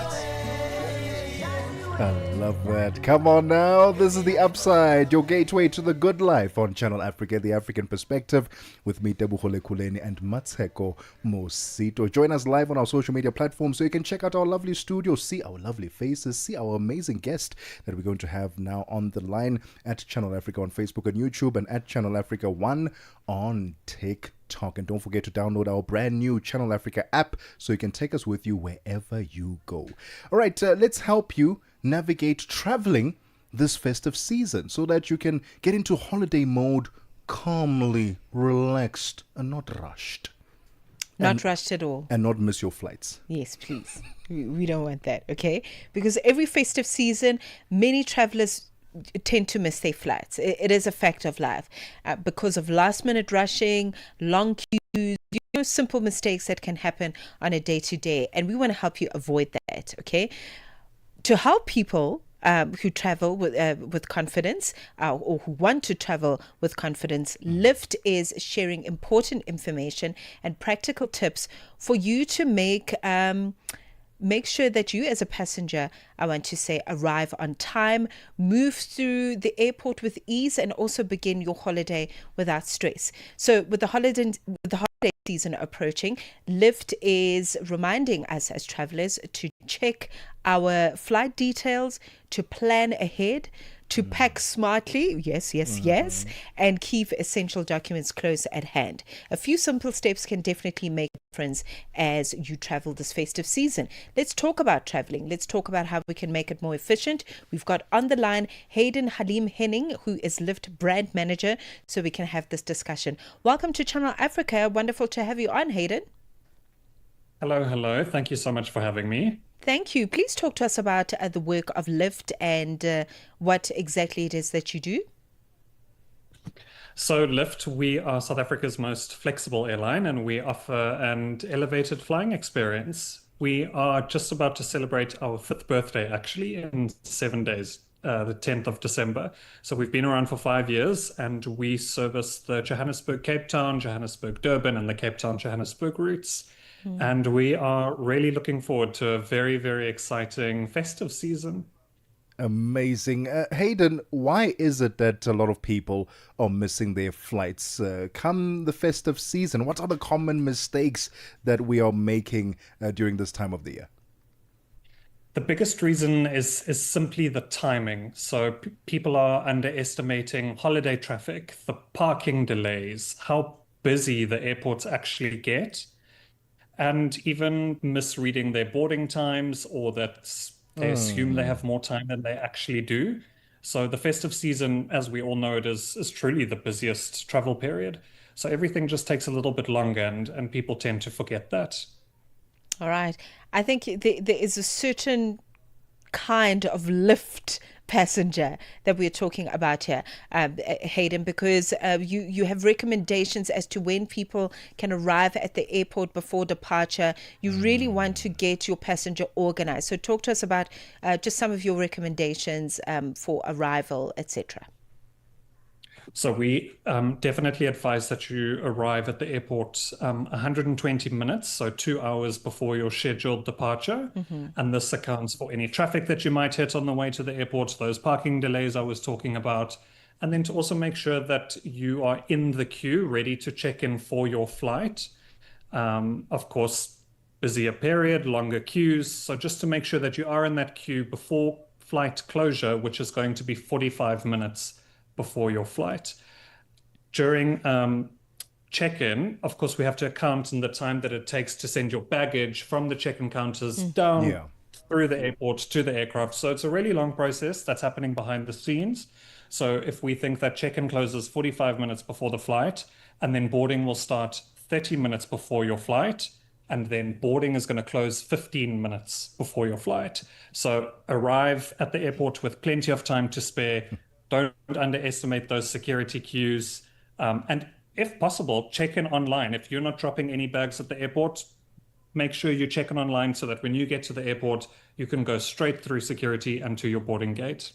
Top tips there from Hayden Halim-Henning, Lyft's brand manager, helping us navigate our flights this festive season so that you don't miss yours. It's 20 minutes after 2 p.m. Central African time. We'll continue our conversation with him right after this. Es-tu préoccupé par quelque chose? Es-tu passionné par les questions qui comptent? As-tu une voix qui mérite d'être entendue? Eh bien, nous avons la plateforme parfaite pour toi. Téléphone-nous ou fais-nous un WhatsApp au +27 66 408 87 42 et nous te rappellerons. Sois dans la conversation. Salut Channel Africa, ici Beno le diamant rouge et Binal Export depuis le Cameroun, le pays des lions. Voilà. Sois dans la conversation. Il ne s'agit pas seulement de parler, mais c'est ta chance d'exprimer ton point de vue, de partager tes opinions et de t'engager avec une communauté qui valorise ton avis. Suivez-nous sur les réseaux sociaux, visitez notre site www.channelafrica.co.za et préparez-vous à partager vos points de vue sur Channel Africa, la perspective africaine. Tebogo and Mmatsheko from the upside. 21 minutes after 2 p.m. Central African Time. This is indeed The Upside on Channel Africa, the African perspective. Join us on our social media platforms at Channel Africa on Facebook and YouTube and at Channel Africa 1 on TikTok. Let's continue our conversation with some Lyft travel tips for the festive season. And we'll continue having our conversation with Hayden Halim Henning, Lyft's brand manager. Hayden, I know this is a rather random question, but lounges are a problem in the airports. I know it's a weird, and so please bear with me. Are lounges a problem in an airport? Because when a lounge is available, I'm going to go there. I'm going to eat for free, right? Because I've got access, and before you know it, I've lost complete track of time. So are they a problem? How can we navigate our experiences at a lounge so that we don't miss our flights with all those delicacies that they offer there? Definitely the weirdest question I've ever been asked. Are lounges a problem? I don't think they're a problem. No, they're not a problem. So, of course, if you're of our passengers or passengers in general have the luxury of being able to go to a lounge, whether it's through their bank or specifically with Lyft, for example, our Lyft Premium, which is our business class passengers, have access to the slow lounge. Yeah. Are there problems? I don't think so. I think I would just ask that the passenger just be a little bit cognizant of the time, and just keeping an eye on the screens in the lounge to see the status of your flight. Has it started boarding? Is it the final call? Do you need to actually put down that glass of champagne and the little treat that you're eating and run to the gate? As of yet, it's not really a problem. I haven't heard anything, but I think you're giving me a little pet project to look out for this festive season, and I'll report back next year if the lounges have been a problem. We'd appreciate that. Please, I would imagine that might be an issue, especially because people misread their boarding times, as you'd mentioned. But I think you've caught half your problems if you get to the airport. I beg your pardon, 120 minutes before departure, as per Lyft recommendations. Hayden, let's talk about just your Lyft traveler first approach. I believe there's something that's happening there. So, of course, 5 years, we're still a baby airline within South Africa. So we built our company off of being customer obsessed. So we're trying to bring back how traveling was in the past and really just bring that touch of elegance and elevate the flying experience by making the passenger the core focus of the operation, which it should be. So our teams are definitely prepared for the influx of travelers this season, and we will continue to do what we do best, and it's just giving you that extra treatment that people know and love us for. And for all the first-time flyers traveling on Lyft this festive season, we're really, really looking forward to welcoming you on board and for you to get the chance to experience Lyft. Love it. I remember flying with Lyft once upon a time, many years ago. By many, I mean like 2 or 3 years ago. And they would serve these delicious little cookies. I can't remember what type of cookies they were, but every single time I went onto a Lyft flight, they gave us those cookies, and I would hold them until I get to my destination and enjoy it at the hotel because they were so delicious and I couldn't find them anywhere. Hayden, I need to have a chat with you after this to find out where you get those cookies, those little biscuits. I don't even know what they're called. But let's talk about families traveling with kids. What advice would you give to them to avoid stressful situations at the airport? Number one advice is just make sure that you are able to check in online at least, when it opens 24 hours before departure. Yeah. It just helps you just a little bit with that stress before arriving at the airport. Again, give yourself plenty of time when you get to the airport, as the queues will be long. And then when you do check in, make use of the facility where you can be seated together. Yeah. And especially even when booking your flight, it's complimentary on Lyft to select your seating. And that takes away a lot of the stress when you know that you and your family are all going to be sitting together.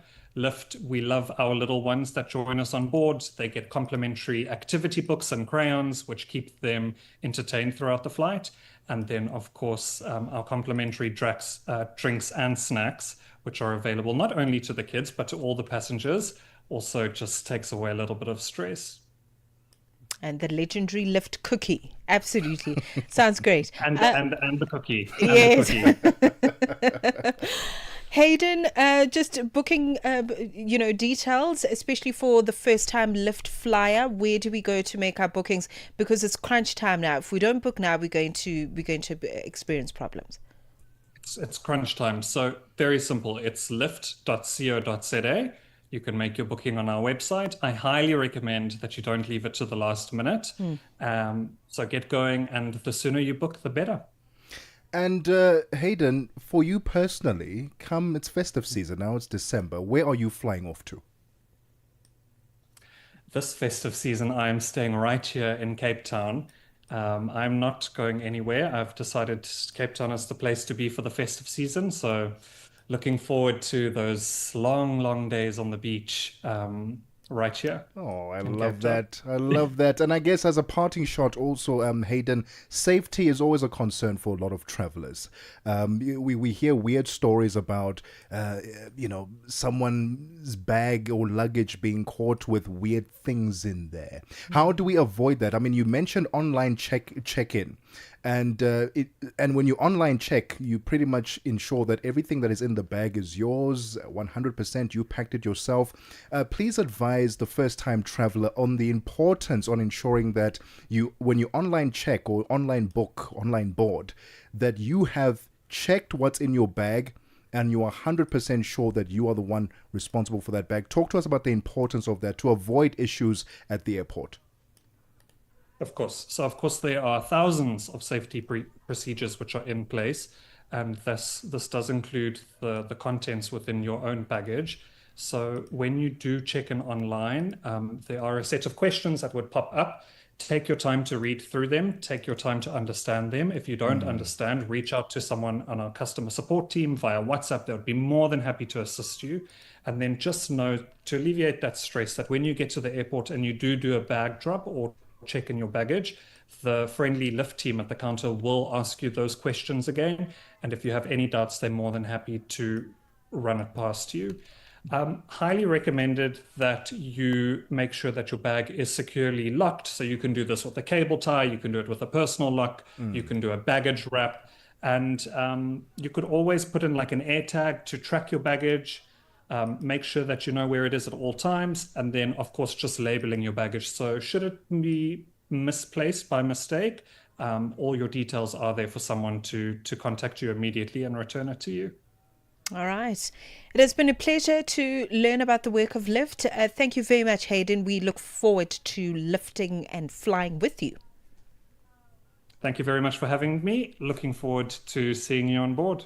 All right. That was the voice of Hayden joining us. And of course, he's the brand manager of Lyft South Africa. So book your flights if you are looking to move through the three cities, Durban, Cape Town, Johannesburg. Do the right thing. I think it's just such a wonderful airline, and they really want you to be a fine traveler. Absolutely. To get your ducks in a row. And legroom. Look, I'm not trying to advocate for, I'm not a brand ambassador for Lyft, by the way, but the legroom that they have. No, legroom is important. It's very important. And for some other airlines, you have to pay extra for certain extra legroom and, all these things. But at Lyft, the legroom is sufficient. You can be, look, I'm not the tallest human being, but I struggle at times. You are tall, sir. No, I'm not the tallest. I struggle at times with certain airlines because they have tight little seats and you have to cram yourself up. But with Lyft, very spacious. And this is their standard price for their standard seats, which I love. Anyway, it's 30 minutes after 2 p.m. Central African time. Let's get the latest sports with Fikile Lingwati. Sports on Channel Africa. The African Perspective. News this hour. Two-time defending Rugby World Cup champions South Africa are in a very favorable pool for the 2027 World Cup in Australia. The Springboks are in Pool B with Italy, their main rivals, but they could potentially face New Zealand as early as the quarterfinal stage. New Zealand are in Pool A with Australia. However, former Wallabies coach Joe Schmidt cautioned against getting too predictive. Coached the 3 World Cups and just some of those permutations, you start plotting a pathway through and that pathway changes completely because somebody upset someone. And, I remember sitting in a changing room after we'd played Canada in our first game in 2015 and watching Japan beat South Africa.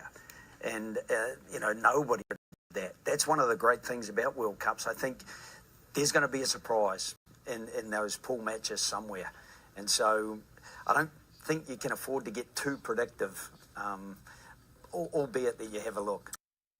The top 2 teams of each of the 6 groups plus the 4 best third-place finishers will advance to the round of 16. And this is where it becomes interesting. The Springboks and the All Blacks, who are favourites to win their groups, are both in the top half of the knockout draw and should clash as early as the quarterfinals if everything goes according to plan. On to football news, a BBC investigation has revealed more than 2,000 abusive posts on social media were sent about Premier League and Women's Super League players and staff during a single weekend. The messages featured racist slurs and violent and homophobic threats. Chelsea women's manager is Sonia Bombasto. The social media companies are not doing their job, not taking again the responsibility and the accountability for that. And I think as a club we need to support our players in the best way possible. I think if we have to wait for the social media companies to act, I think we can be in this situation for too long. And in basketball news, Rwanda's basketball landscape continues to shine through its growing pool of young, disciplined and ambitious talent. Among the new generation stepping into the spotlight is Ben Ruben Caesar. Caesar is a dynamic shooting guard for East Africa University Basketball Club, the EAUR BBC, who recently secured a promotion to the Rwanda Basketball League, the RBL. Caesar believes the momentum that carried EAUR to Rwanda Basketball League promotion began in the first game of the finals series. A promotion to Rwanda Basketball League presents a new level of competition for EAUR BBC, but Caesar welcomes the challenge. EAUR BBC clinched the second division championship in July after defeating Inspired Generation 3-1 in the finals. Both teams have been promoted to Rwanda Basketball League in the upcoming 2026 season. On to cycling news. Trailblazing Eritrean rider Binyam Girmay will compete for the NSN cycling team for the next 3 seasons, the outfit formerly known as Israeli Primatech. Girmay previously rode for 4 years with Belgian team Intermarché Wanty, becoming the first black African to win a stage on a Grand Tour at the 2022 Giro d'Italia. Last year, the 25-year-old created history again by clinching the Tour de France's green jersey awarded to the top sprinter after 3 stage wins. NSN, for Never Say Never, is replacing Israeli PT, which had become the focus of pro-Palestinian protesters at the road races this year. The new team will race under a Swiss license and be based in Spain, in Barcelona and Girona. For any sports stories you'd like to share with us, please send an email to newsroom@channelafrica.co.za or call us on +2711 714 4459. This is Channel Africa Sport with me, Figile Lingwati. Sports on Channel Africa. The African perspective. Call us on +27 63 406 9126. I can see my whole world changing. And contribute to the conversation. Your life, your rhythm, your Africa. Channel Africa. Find it for free on Google Play and the Apple App Store. 35 minutes after 2 p.m. Central African time. Let's get the latest business news. Buntle Headbush is standing by. Business news on Channel Africa. The African perspective. Thanks, Tebogo. Good afternoon. Our top story this hour, Ghana's High Commissioner to South Africa, Ambassador Benjamin Kwashi, has called for economic collaboration on the African continent. The ambassador made the call on the sidelines of a high-level regional seminar taking place in Pretoria. He urged African nations to embrace the African Continental Free Trade Area, arguing that the continent's abundant resources should drive development from within rather than dependence on external powers. Your President Cyril Ramaphosa's speech at the G20 closing ceremony, I think he spoke the mind of the current generation of Africa and also spoke the mind of the generation that is yet to follow us. Look, Africa should not be chasing other countries for help in doing things. Like you indicated, we have abundance of resources, we have abundance of minerals, we have abundance of agricultural produce. What we need among ourselves, it's strange that in having all these things, we've created borders among ourselves, which I believe the African Continental Free Trade Agreement area is going to work on.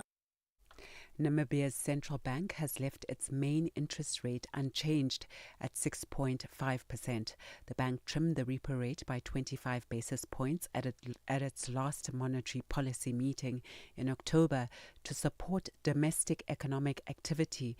Namibia's monetary policy is closely aligned with that of its neighbour South Africa, as its local currency is pegged 1-to-1 to the South African rand. Since the last rate decision, South Africa's central bank cut its main lending rate by 25 basis points to 6.75% after its inflation target was lowered to 3%. The Bank of Namibia has welcomed South Africa's lower inflation target, saying it will be good for price stability in Namibia also.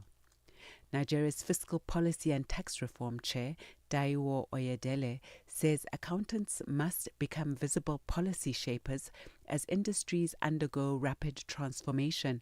In his keynote address at the Association of Chartered Certified Accountants Africa Members Convention in Mombasa, Kenya, Oyedele says leadership in the digital age demands strong public voices. He has urged professionals to use media and social platforms to influence debate and drive responsible decision-making. In the digital age, leadership requires visibility. We cannot influence if we cannot be heard. Professionals must leverage platforms, be it traditional media, professional networks, thought leadership forums, and yes, social media, to project informed, responsible voices. Social media is not merely a place for entertainment. It is an arena for shaping public perception. The African Petroleum Regulators Forum says it's chosen Nigeria as their headquarters and elected Benga Komolafe, head of the Nigerian Upstream Petroleum Regulatory Commission, as its chair.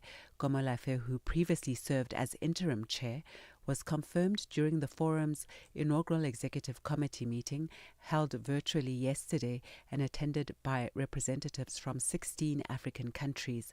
The forum was established to strengthen petroleum governance across Africa by harmonizing regulations, promoting investment, and fostering collaboration among national regulators, and says it's laying the foundation for a more harmonized and collaborative regulatory environment across Africa. The European Council and the European Parliament have reached a provisional agreement to phase out imports of Russian gas by 2027. Russia has been funding its campaign in Ukraine through its export of fossil fuels, with European countries still a significant market, despite having sharply reduced their reliance on Russian energy. The BBC's Sebastian Asher has the details. The European Council says the agreement is intended to end dependency on Russian energy, which the EU has been reducing since Russia's invasion of Ukraine in 2022. Before the invasion, Russia accounted for 45% of gas imports to the EU. That's now down to around 12%. Among European countries still receiving Russian gas are France, Belgium and Hungary. The EU Energy Commissioner, Dan Jurgensen, has welcomed the move, saying, "We stand strong with Ukraine." Now taking a look at the indicators, one US dollar in Nigeria is trading at 1,446 naira this afternoon. In Botswana, it's 13 pula 23.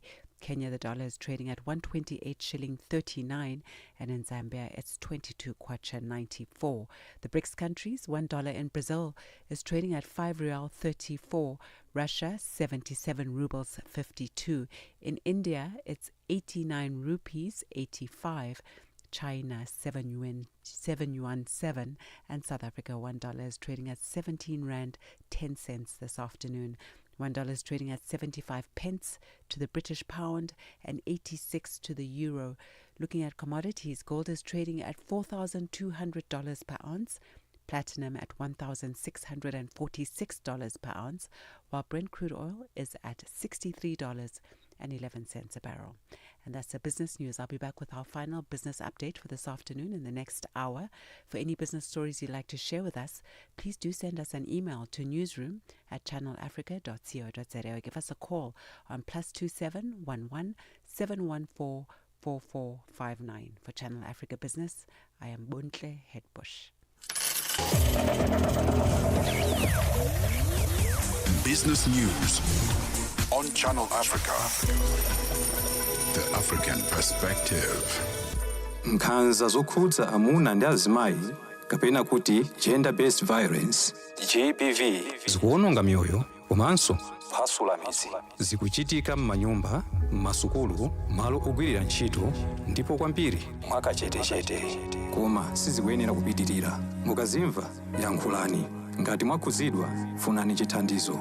Chifukwa kusachita chilichonse sikuthandiza. Mverani kuma wireless onse 14 a SABC kuchokera lachitatu pa 23 mwezi uno wa Julai kuti mumve zokambirana, malangizo, masewero, zionetsero za maphunziro ndi mafunso okhuza nkhanza za amuna ndi azimayi ndi akatswiri, anthu opulumuka ku nkhanzazi, kukhazikitsa lamulo komanso dziko lonse lokhuzidwa ndi nkhanzazi.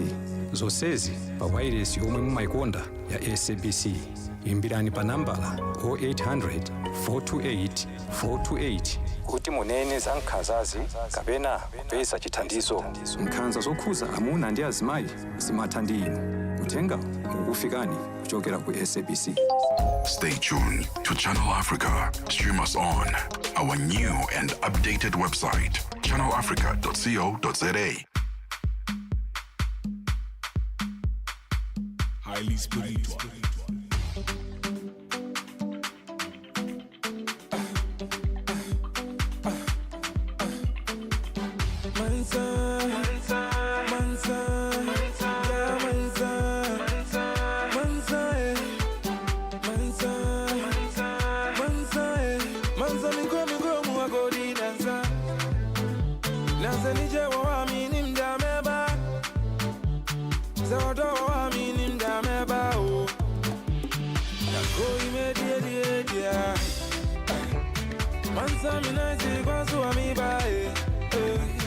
Zakrona duzu akosha unika Yepeti Yepenu mediri Yemza Yemzo Deunamuna yanza Unimuze nije nabae Eko fewe busu ya fonyi nabra Eni obi ya shakone bia Zame umida bubia mawasi ya gumi Wobi ya bibi suwachua miya mami wata mi I'm proud of Zane nije o Etinu mumba munsamami Mumbru chini yana na minte Maumensi ya nunzuna minte Bomizengu Kewa bomizengu Nako imedi edi Mansa minaisi kwa suwa mibae Zakrona duzu akosha unika Yepeti Yepenu mediri Nako imedi Mansa minaisi kwa suwa mibae Zakrona duzu akosha unika Yepeti Yepenu mediri Nobody,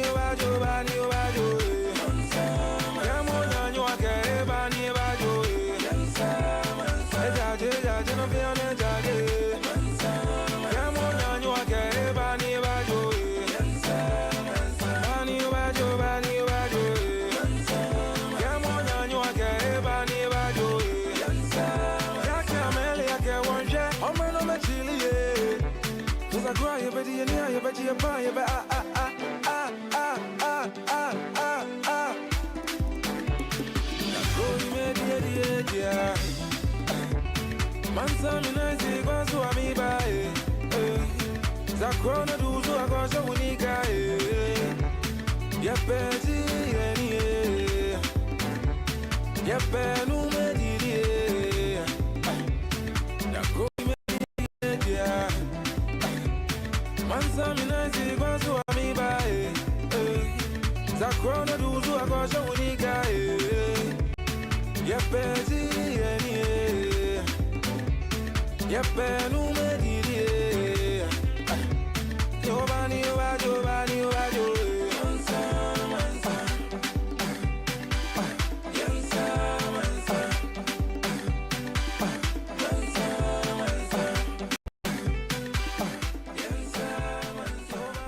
Mansa coming through by, who's that artist? There we go. I think it's Bisa Day. Yeah. K. It's actually a really beautiful song. It's one of those songs, it's like sounds like a blend of kwasa and yes. soko and other, other genres, like with beautiful percussion and drum beats. Like I would go to a party that plays exclusively this kind of music.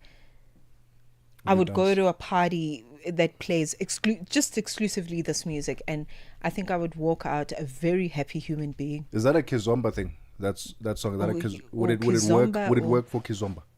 I don't know. I'm trying to think. Probably would. Actually, it probably would. 1 2 1 2 1 2 1 2. Yeah, no, it could work. It could work. We've definitely. decided it can work. Yeah. Right. It's 12 minutes before 3 p.m. Central African time. We get ready now for what caught your eye. I've got a rather interesting what caught my eye today, because I realized that as a society we are traumatized. We need healing. And, on a real note. We need healing, and I'll explain why right after this, as I check out our social media specialist, Sfiso Hlop. If you like to see him, he's all dressed up today. I don't know why. He will tell us now. Check us out on our social media platform at Channel Africa on Facebook and YouTube, and at Channel Africa 1 on TikTok. Where are you going? No matter where you are, Channel Africa is always with you. Africa at Play with Neto and ETO Chemane. I've witnessed something fresh, something exciting, and something very inspirational from the president of the country, William Ruto. Whenever athletes are performing to their best level, he always comes on board to reward those athletes, be it football, be it athletics, and not leaving it up to the sport ministry. The president realizes that sport is a business, and for that reason, he also reduces the number of people who are jobless, because sports now is such a serious business, and for that reason, commercialization of sports is a major way of improving or increasing employment opportunities for the young people, and that is why the president has been very persistent in trying as much as possible to inspire more sports personalities to reduce the baggage of the people who are struggling to get job opportunities in the country among the young people. Francis F.M. Motegi, our correspondent from East Africa in Nairobi, Kenya. Live every Saturday and Sunday from 2 to 5 p.m. Central African Time. Be inspired. Stay informed. Channel Africa, the beauty of life. Now available anytime, anywhere with our new app. Mmatsheko Mosito and Tebogo Lekhuleni on the upside. It's 10 minutes before 3 p.m. Central African time. This is The Upside, your gateway to the good life on Channel Africa, the African perspective. Happy Wednesday. Thank you so much for tuning in this afternoon. Join us on our social media platforms at Channel Africa on Facebook and YouTube, and at Channel Africa 1 on TikTok. And don't forget to download our brand new Channel Africa app so you can take us with you wherever you go. It's time for What Caught Your Eye? Here's what caught my eye. You are familiar with Vusimuzi Ket Matlala, right? He is implicated in some very dodgy dealings, alleged corruptions, and some other many cases. It turns out that there is a small group of women who are fanboying or fangirling Uket, and in actual fact, no, they are in love with him. There's a fascination with this man because there are some women who want to be in a relationship with him. They find him very attractive, very handsome, very powerful. They gravitate to the story of him growing up in Mamelodi as a street kid in Pretoria, raised by a single mother, having endured hardship and trauma, and then later trying to build a legitimate business and entering the security and health service spaces, right? He's got companies and high-value government tenders he's been awarded over the years. But he's also facing quite a few serious crimes, including attempted murder, money laundering, and other serious allegations. There's one that we recently spoke about, the 360 million rand contract for health services that was awarded to his company, right? And then gender-based violence. There have been reports by his ex-girlfriend, public figure, Tebogo Tobejan, who has come out saying that the allegations of him, physically abusing her and threatening her life and so on and so forth. But in the midst of all of this, somehow, some way, there are still women who look at this guy and say, I love him. I want to be with him. What does this say about the mental state of these particular women who find attraction to this type of a guy? And it goes back to one of my thoughts I've had, and we've said it quite a few times, where good guys finish last. We say it all the time, but women will still say, no. We love good guys. We love peace. That's not the case. Do you really love good guys? Or do you find excitement with the bad boys? What is the excitement of being in a relationship with someone who can physically harm you? Allegedly is implicated in corrupt cases, attempted murder. What is the attraction to that? Mmatsheko Mosito, you as a woman, please make me understand. What is the attraction to bad boys? Well, first of all, I'm not attracted to bad boys. I know we all say that, but I really am not. I think it is repulsive. I think it is disgusting to claim that you have feelings, romantic feelings, or feelings of any kind for a human being that's accused of murdering people and doing all sorts of things, getting into criminal activity and getting money through nefarious means. That is not romantically attractive at all. But tell you what, I actually, as you were speaking, I decided to ask ChatGPT, and I kept the question simple, okay? Yeah. What is the name for women who find bad men attractive? What is it? That's what I asked ChatGPT. Okay. ChatGPT says there isn't one official psychological term for women who find bad men attractive, but there are well-known patterns and explanations that describe why someone might be drawn to partners who are unhealthy or are emotionally unavailable. Number one, attraction to bad boy archetype. We've heard that since we were growing up, the common cultural phrase of, I like the bad boy, because there's just this idea that he might protect you or he will protect you because he's got guns and knives, right? Number two, trauma bonding. This is when somebody feels connected to a person who also hurts or destabilizes them. Often comes from growing up in chaotic or inconsistent emotional environments. Number three, repetition compulsion, a psychological pattern when people subconsciously repeat familiar emotional dynamics from childhood, even if they are painful, hoping to fix them this time around. Number four, anxious avoidant trap. Oh, the avoidant, right? A dynamic where someone with an anxious attachment style gets pulled towards someone who has an avoidant attachment style. I love attachment theory because it just makes me understand romantic situations better. So that one is a really good one. Number five, dark triad attraction. Some research shows that, I've never heard of this one before, some research shows that certain people are drawn to men with dark triad traits, narcissism,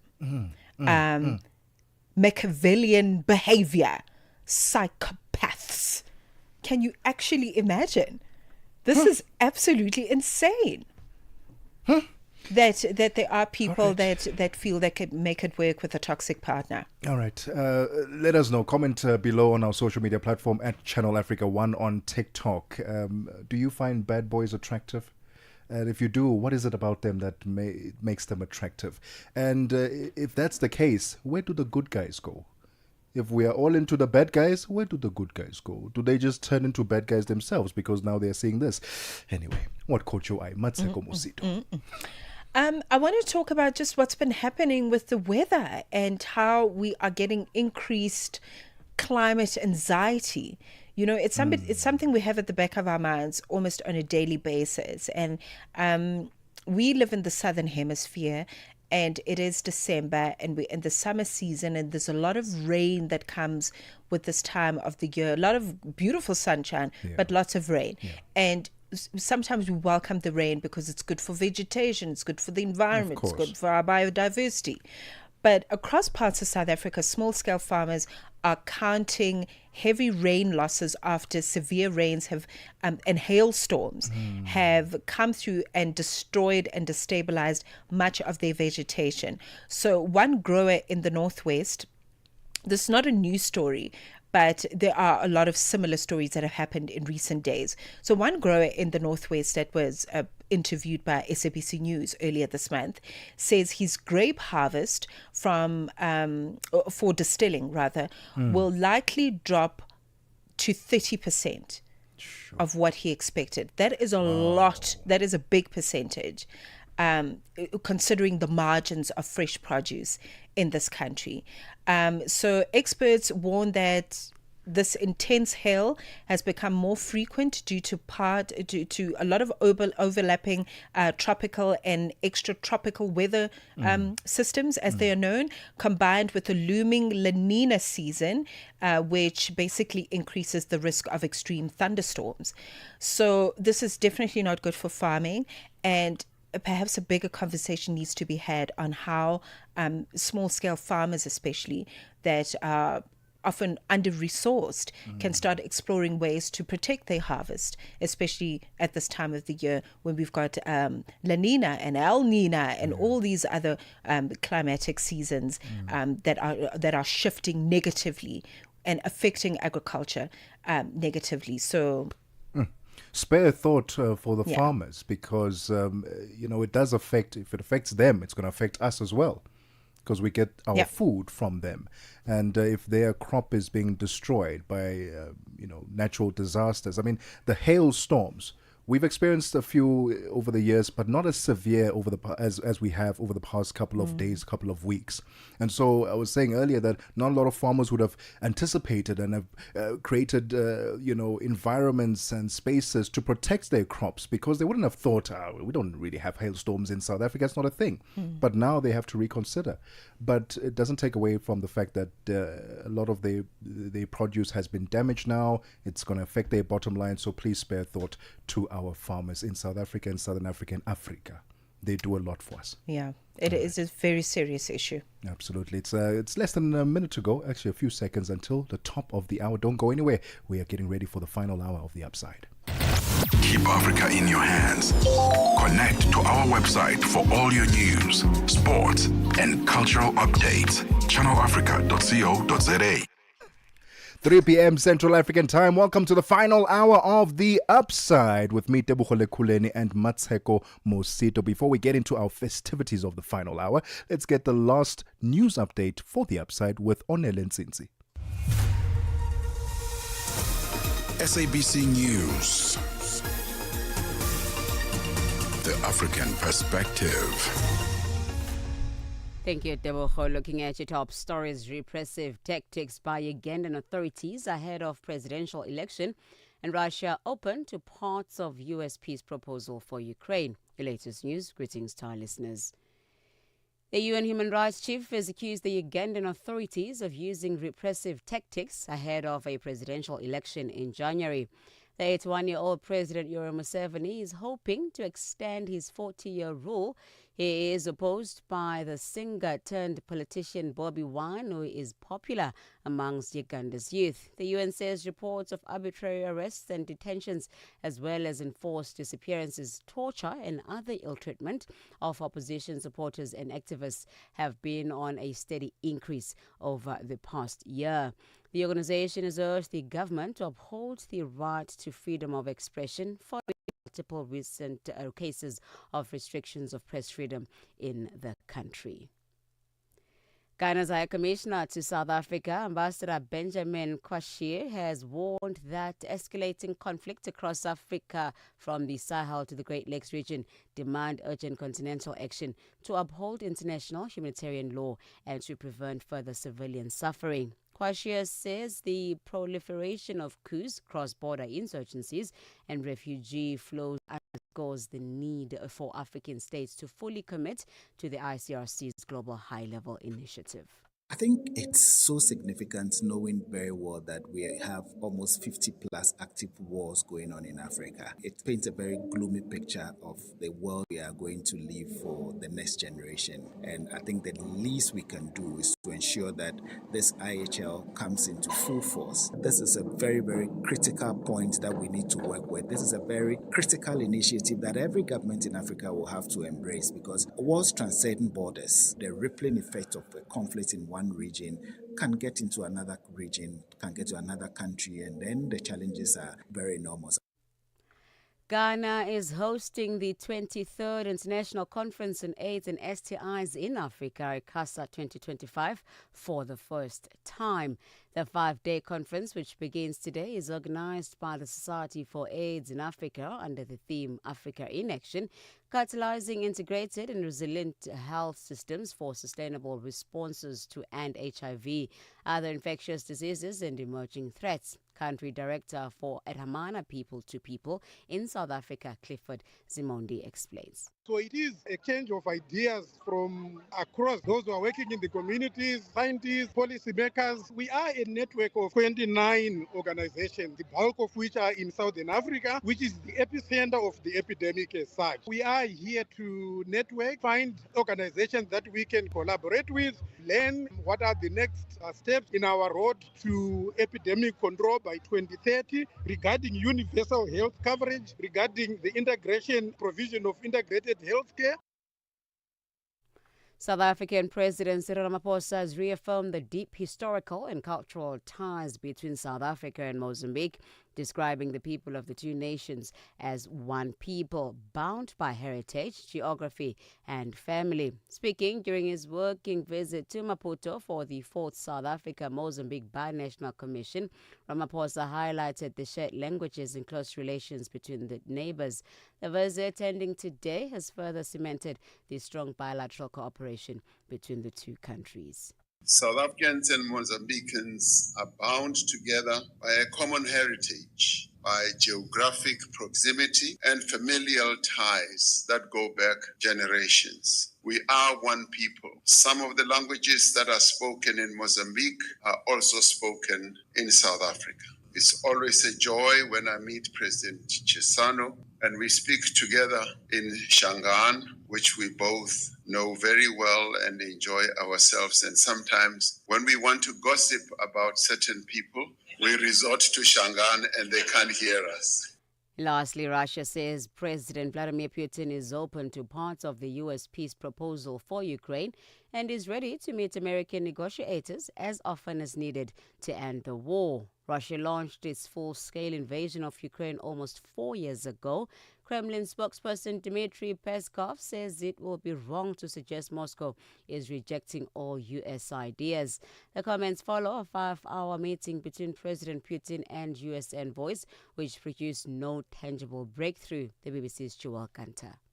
There are still red lines on both sides. I've been speaking to members of the Ukrainian parliament this morning. The feeling here is that any plan that involves Ukraine having to cede territory that Russia hasn't already captured on the battlefield would be a red line. The other key red line here for the Ukrainians is security guarantees from their European and US partners. So waking up this morning here in Kyiv, still a feeling of quite a long way to go and still clear red lines on both sides. Now recapping on your top stories, the UN Human Rights Chief has accused the Ugandan authorities of using repressive tactics ahead of the presidential election in January. Channel Africa News, I'm Onele Tsinzi. SABC News. The African Perspective. Time to stay informed, inspired, and connected to the ideas driving Africa forward. The Upside on Channel Africa, the African Perspective.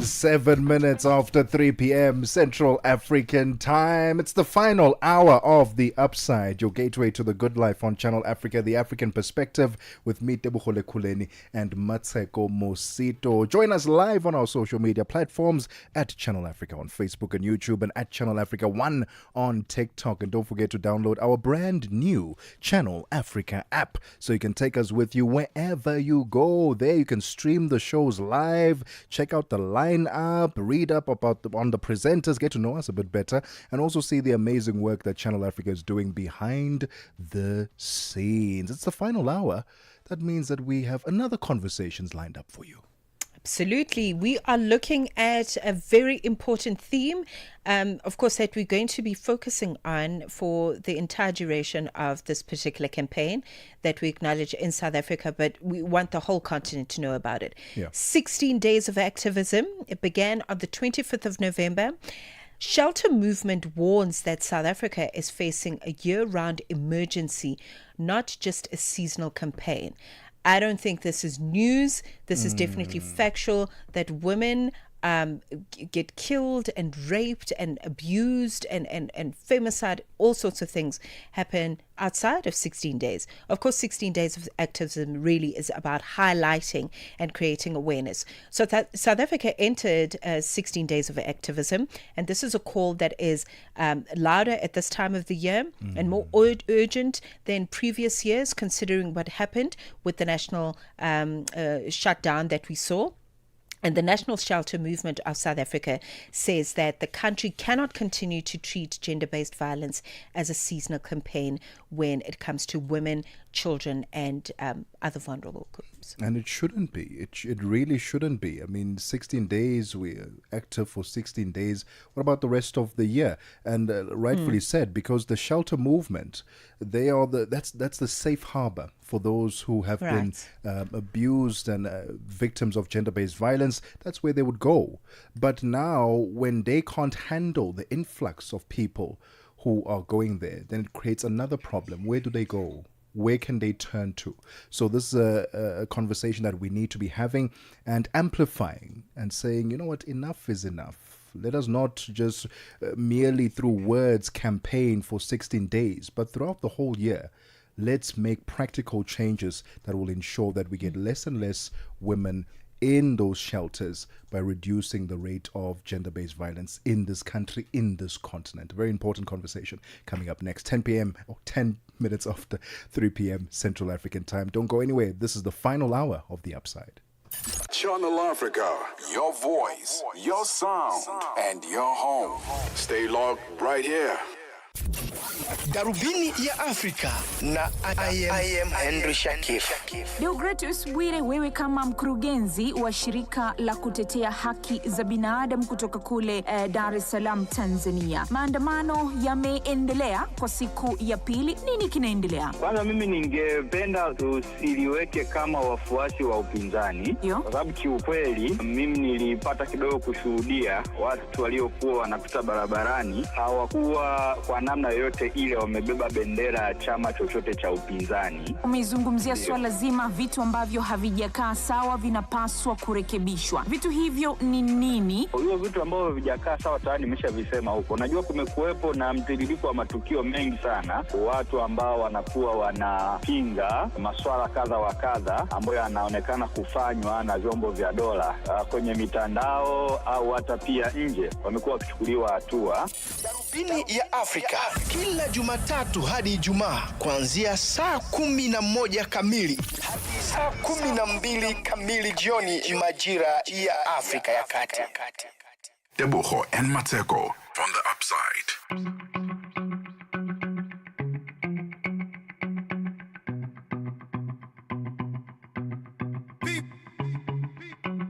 Low-key, all of them done they notice. I'm not joking, all my guys, them know me. Since 06, I've been writing this story. I know be OG, but if you ask them know me. I know they blow trees, only lonely me lonely. Music chose me, just know this and know peace. I dey low-key, but I'm never lonely. Sexy ladies, come wine for me slowly. I love me, I sing, I wake me believer. I be like the boy, I be sinner. Yeah, nobody only Jehovah. Na love that they go far. Who's a go but I labor. That's how they be the shit. But I don't be too bad. Midnight when I start shika. Them never see me coming. Da da da da. Who come? Echo. Who pay what is coming?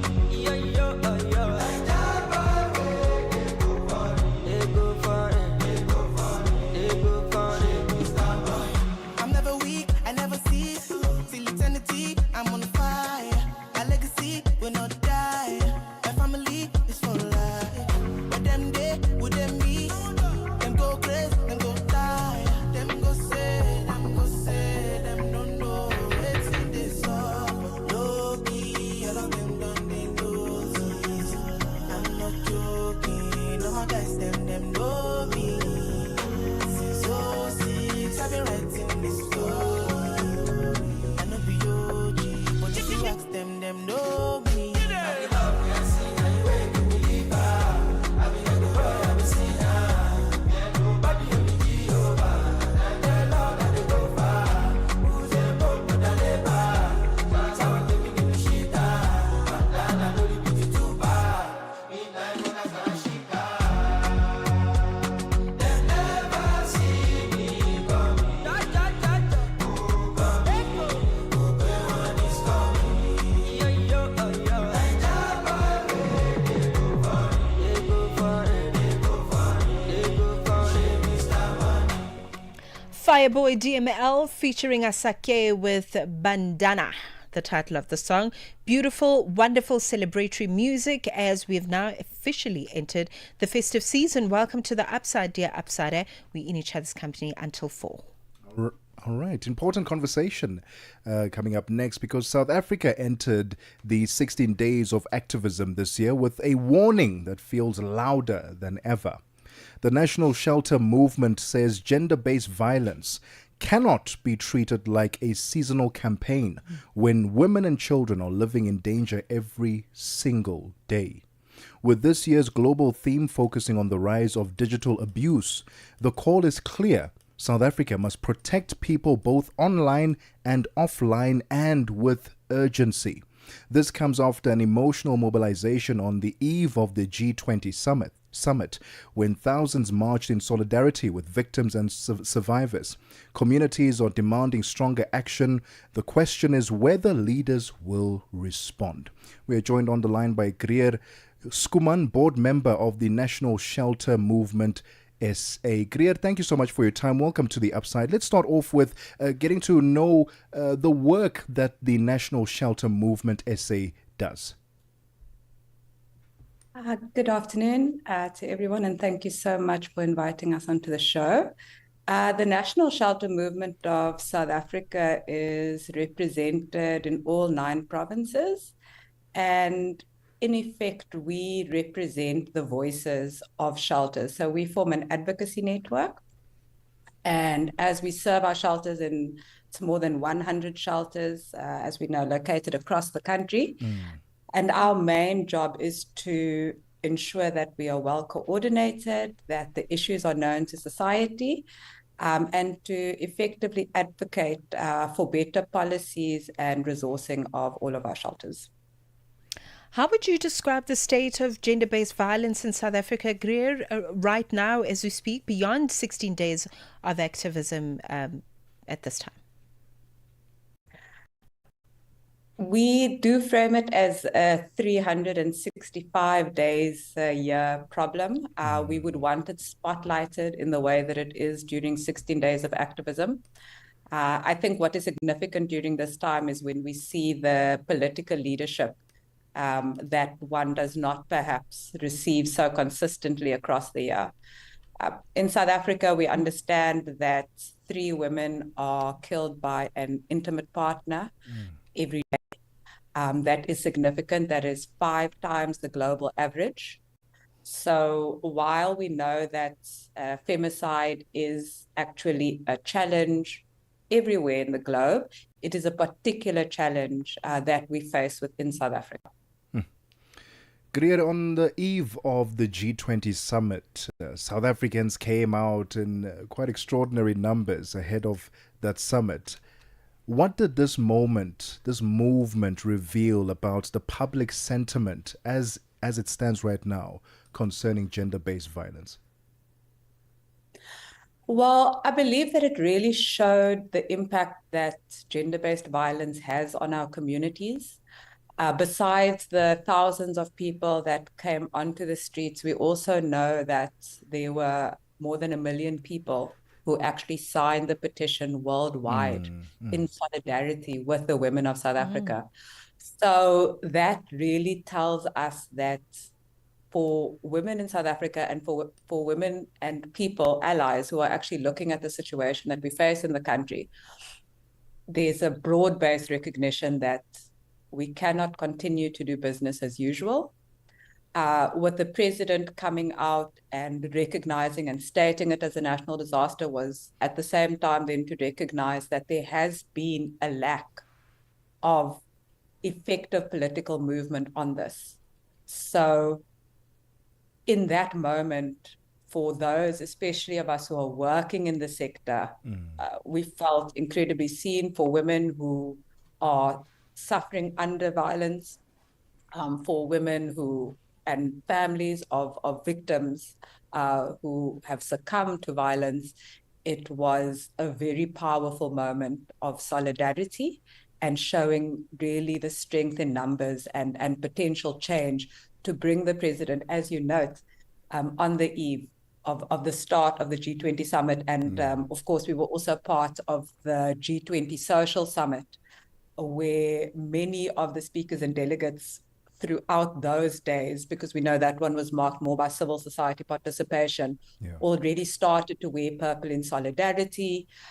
Many of the members who were there were preparing to go the next day as the summit ended to go and join in the protests. So I think in that regard, it really showed how the power of women and the power of solidarity can really bring that political leadership that we so need. Right. It's definitely one thing to be seen, but we need to see some action. We need to see what resolve will look like post us signing petitions and it being recognized at government level. In conversation with the board member of the National Shelter Movement of South Africa, Greer Skuman, who's joining us on the line. We'll be back after this. The voice of the continent, now online, with all your sports fixtures, lifestyle, and more. Parlez-vous couramment le français? Êtes-vous passionné par la radio? Et êtes-vous qualifié pour travailler en Afrique du Sud? Envoyez-nous votre CV et vos 3 minutes démo en MP3 à @channelafrica.co.za pour avoir une chance de rejoindre la famille Channel Africa. Si vous n'avez pas de réponse après 14 jours, cela signifie que vous n'avez pas été retenu. Channel Africa, la perspective africaine. If it's news and current affairs, leading opinions, and thought leaders that get your groove, this is your home, The Upside. All right, welcome back to The Upside. Thank you very much for staying with us. We are having a conversation on the fact that we've kickstarted the 16 Days of Activism campaign here in South Africa from the 25th of November until the 10th of December. And on the line, we are looking at the work of the National Shelter Movement of South Africa and really looking at what South Africa is facing when it comes to gender-based violence and how we are treating it. Are we treating it as an emergency? Are we seeing actionable change happen? Or are we just going to have normal dialogue and conversations on the radio during 16 Days of Activism? Very important discussion we're having with the board member of this particular organization. Greer Skuman joins us on the line. Greer, let's talk about action. Do you actually see and believe that the government will match the public resolve with some concrete action going forward? I think that is a challenging question. We have to remain hopeful. Of course, I think hope without any kind of action or pressure will probably not be quite effective. So we are looking at the moment towards some key legislation and the enactment thereof, in particular the National Gender-Based Violence and Femicide Act. We know that the appointment process is currently underway with some submissions that have been brought through from civil society, and hoping that by April 2026 that council should be effective. Now, one of the big gaps for us that we currently see is government came out, made the strong statement, which again is quite welcome. What has not unfortunately happened is the engagement with civil society. So with the women's rights organizations, with the communities that are actually responding to this on the ground. Without that, without working with communities, without working with your first line responders, your interventions are ultimately not going to be effective or sustainable.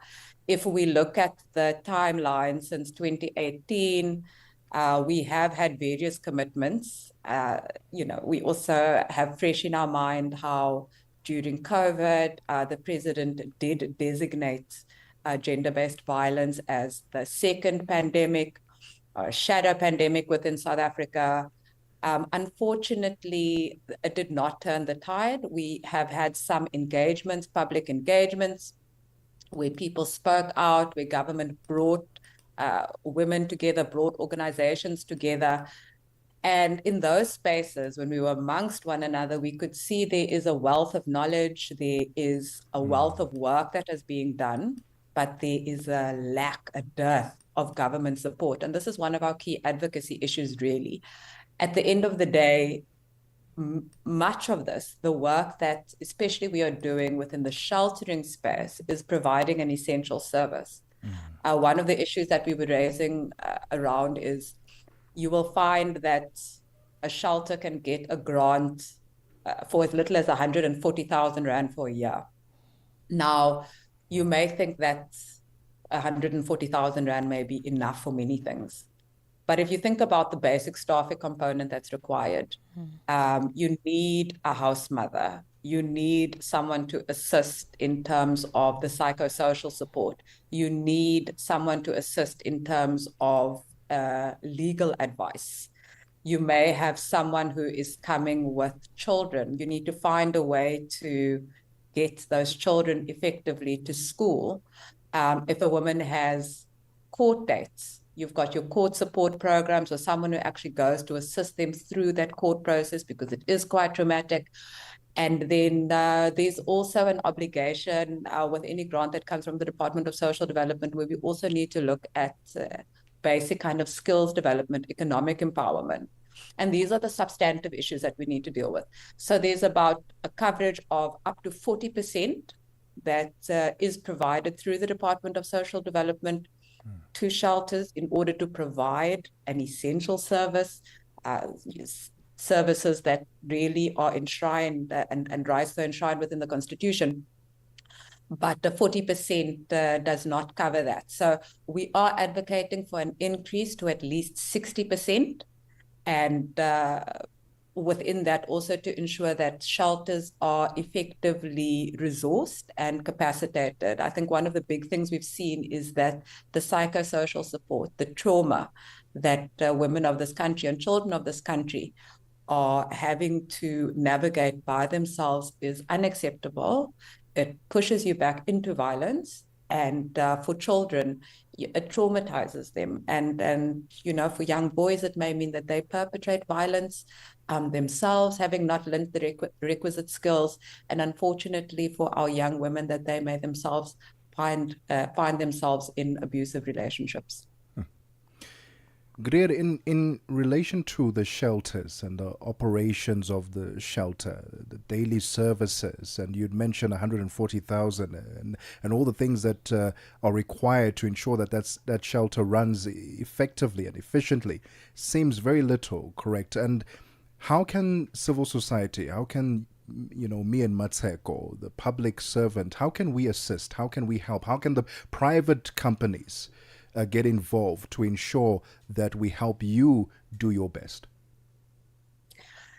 Thank you so much. I think when it comes to our private sector of major philanthropists, we've not seen the kind of consistent support that one would want to get. Most of it, again, is highlighted and spotlighted through 16 days, where people also like to physically come and participate and assist on site, which of course is welcome. We do try to do public education and awareness, but we do think that there's a responsibility to increase and designate funding. So combined with government support and enabling legislation, we could look at targeting certain proportions. So whether we can look at perhaps 1% of the CSI funding that is going, that we try to actually designate that as one example that could go to shelters, because as noted, these are essential services that are being provided. Beyond that, when we start to look at community level, I think it's also very important to see within our communities, we know that a lot of this these services are being provided by women, women whose labor is either underpaid or unpaid. And we need to recognize and respond to this. We appreciate it. We would not be able to provide the services that we do without it, but it would be remiss of us to not recognize that that in itself is an act of perpetuating gender inequalities. So for us, we would want to see greater capacity building and training. Some of the key partnerships that we can also form with your private sector organizations, of course, is providing in-skills training so that we actually have a path line from the skills that we are providing to then also providing them with opportunities. And then at community level, through our communities, to actually also try and enlist a bit more political will. We know we've got the local government elections that will be coming up soon, so there's going to be a lot of canvassing. And at that time, it's really to ask your local ward councillors and your political representatives, what is it that they are doing? How is it that they are contributing to ensure that violence against women within the community is addressed, that communities are safer for children and for families? It is a big challenge, Greer, such a big challenge. You know, shelters are under pressure, law enforcement is under pressure, community watchers are under pressure, families are under pressure. But as you'd mentioned, that we do hope for the best. And when we do come together, there can definitely be solutions beyond the 16 days of activism. All the best. Thank you so much for joining us and for offering us a conversation at this time. Thank you very much, Greer. Thank you for having me. Greer Schoeman, board member of the National Shelter Movement of South Africa. It is 3:30. We check in with sports. Sports on Channel Africa. The African perspective. Let's kick off with football news. Nigeria Super Eagles head coach Eric Sekuto Chel has unveiled a 55-man provisional squad from which he's expected to name his final 28-man list of players for the tournament scheduled to hold in Morocco. While the likes of Cameroon, DR Congo, and even South Africa have named the final squad for the 35th AFCON, Chile, who just led the Super Eagles to a failed 2026 World Cup qualification misadventure, listed several unkept players in his unwieldy 55-man provisional squad, a decision that is likely to again blow up in his face. A final list of 28 players will be drawn from the provisional list in a matter of days. The Super Eagles are scheduled to arrive at a training camp in Egypt on the 10th of December. The team is expected to play a couple of friendly matches before the tournament begins on the 21st of December. Nigeria are in Group C of the tournament alongside Tanzania, Tunisia, and Uganda. On to rugby news. Two-time defending Rugby World Cup champions South Africa are in a very favourable pool for the 2027 World Cup in Australia. The Springboks are in Pool B with Italy, their main rivals. But they could potentially face New Zealand as early as the quarter-final stage. New Zealand are in Pool A with Australia. However, former Wallabies coach Joe Schmidt cautioned against getting too predictive. It's the 3 World Cups and just some of those permutations, you start plotting a pathway through and that pathway changes completely because somebody upset someone. And, I remember sitting in a changing room after we'd played Canada in our first game in 2015 and watching Japan beat South Africa. And, nobody predicted that. That's one of the great things about World Cups. I think there's going to be a surprise in those pool matches somewhere. And so I don't think you can afford to get too predictive, albeit that you have a look. The 2 top teams of each of the 6 groups, plus the 4 best third-place finishers, will advance to a round of 16. And this is where it becomes interesting. The Springboks and the All Blacks, who are favourites to win their groups, are both in the top half of the knockout draw and should clash as early as the quarterfinals if everything goes according to plan. On to netball. Spar Proteas head coach Jenny van Dijk has emphasized that she considers the upcoming Africa Cup of Nations in Malawi as a highly competitive and important tournament. The continent's top nations will battle for supremacy from the 8th to the 14th of December, and both the South Africa's men's team, the Pumas, and the national women's team will be aiming to defend their titles. The 2 squads are set to depart on Friday to begin their campaign, and Van Dijk has told SABC Sport that retaining the crown is essential. Hello everybody, and thank you for being here today. It's such a privilege to actually be able to go to the Africa Cup again. It's a real important competition for us as the Spar Proteas. We will be leaving on Friday morning early. The players will come into camp the day before, so we'll just sleep over and fly out the next morning. When we get that side, we will have 2 days to prepare, and then we'll start with the Africa Cup on Monday. And let's end with the cycling news. Trailblazing Eritrean rider Biniam Girmay will compete for the NSN cycling team for the next 3 seasons, the outfit formerly known as Israeli Primatech. Girmay previously rode for 4 years with Belgian team Intermarché 1T, becoming the first black African to win a stage on the Grand Tour at the 2022 Giro d'Italia. Last year, the 25-year-old created history again by clinching the Tour de France's green jersey awarded to the top sprinter after 3 stage wins. NSN, Never Say Never, is replacing Israel PT, which had become the focus of pro-Palestinian protesters at the road races this year. The new team will race under a Swiss license and be based in Spain in Barcelona and Girona. For any sports stories you'd like to share with us, please send an email to newsroom@channelafrica.co.za or call us on +2711 714 4459. This is Channel Africa Sport with me, Fide Lingwati. Sports on Channel Africa. The African Perspective.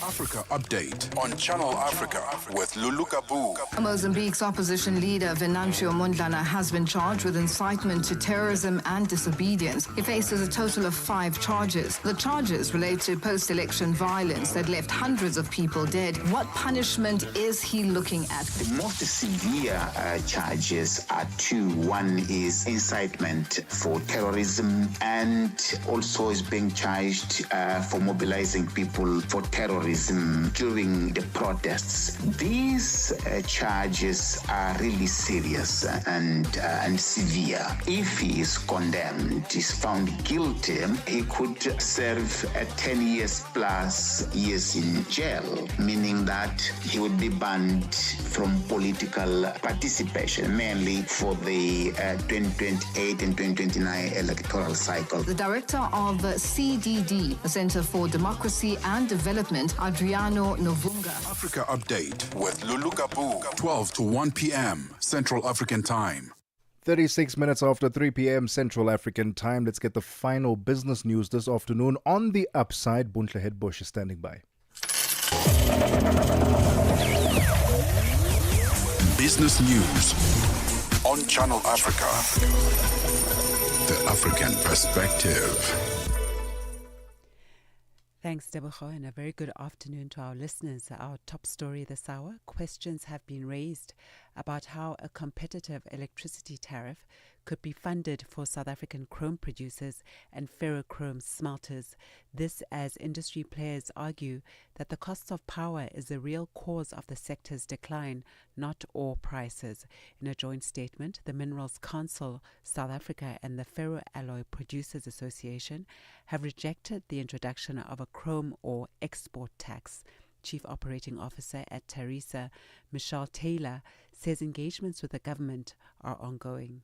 And in our view, it doesn't benefit them because their issue is not chrome feedstock or the price of chrome ore or the volume of chrome ore available to them. They've got more than sufficient. What makes them not competitive is electricity tariffs. We've seen electricity tariffs increase by some 900% since 2008. So when you then go to say impose a chrome tax, you've got to say, well, all right, well, who's going to consume that chrome tax? Who's going to absorb it and who's going to pay it? Ghana's consumer inflation has slowed for the 11th consecutive month, falling to 6.3% year-on-year in November from 8% in October. Government statistician Al-Hassan Idrisu says the drop was mostly driven by a slowdown in food inflation and that domestic price conditions and external market conditions were both stabilizing. Idrisu says inflation is now at its lowest since a rebasing exercise in 2021. The West African gold, oil and cocoa producing nation is emerging from its most severe economic crisis in decades. Ghana's High Commissioner to South Africa, Ambassador Benjamin Kwashi, has called for economic collaboration on the African continent.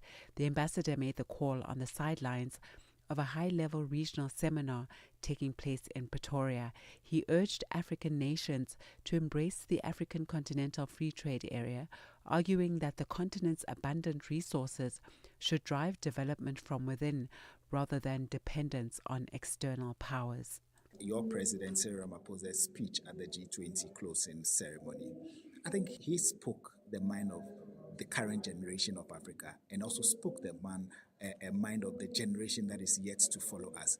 Look, Africa should not be chasing other countries for help in doing things. Like you indicated, we have abundance of resources, we have abundance of minerals, we have abundance of agricultural produce.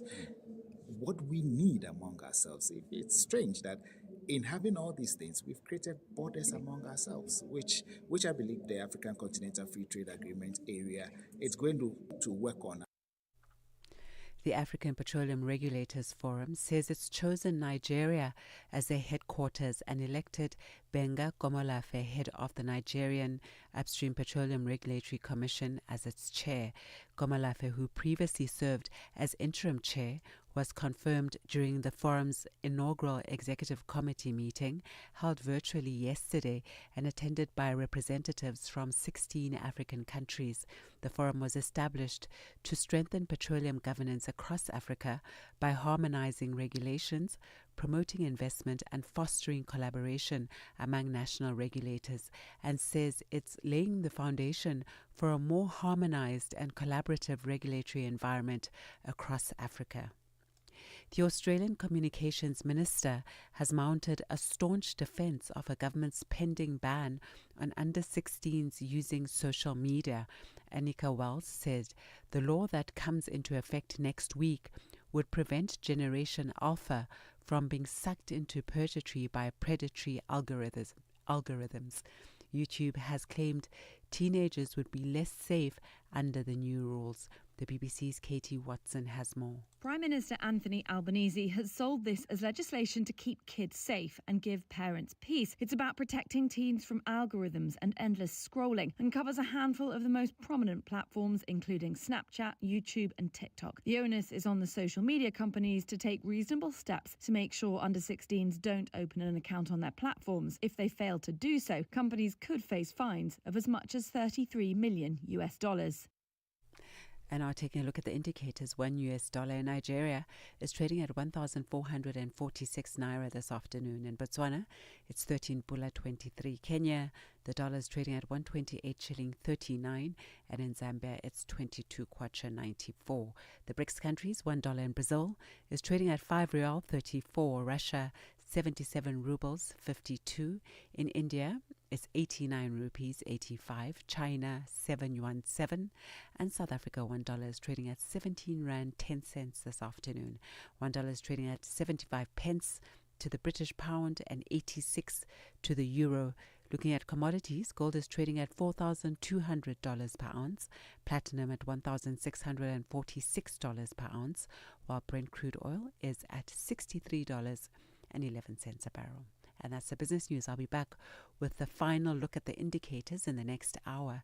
For any stories you'd like to share with us, please do send us an email to newsroom@channelafrica.co.za. Give us a call on +27 11 714 4459. For Channel Africa Business, I am Buntle Hetbush.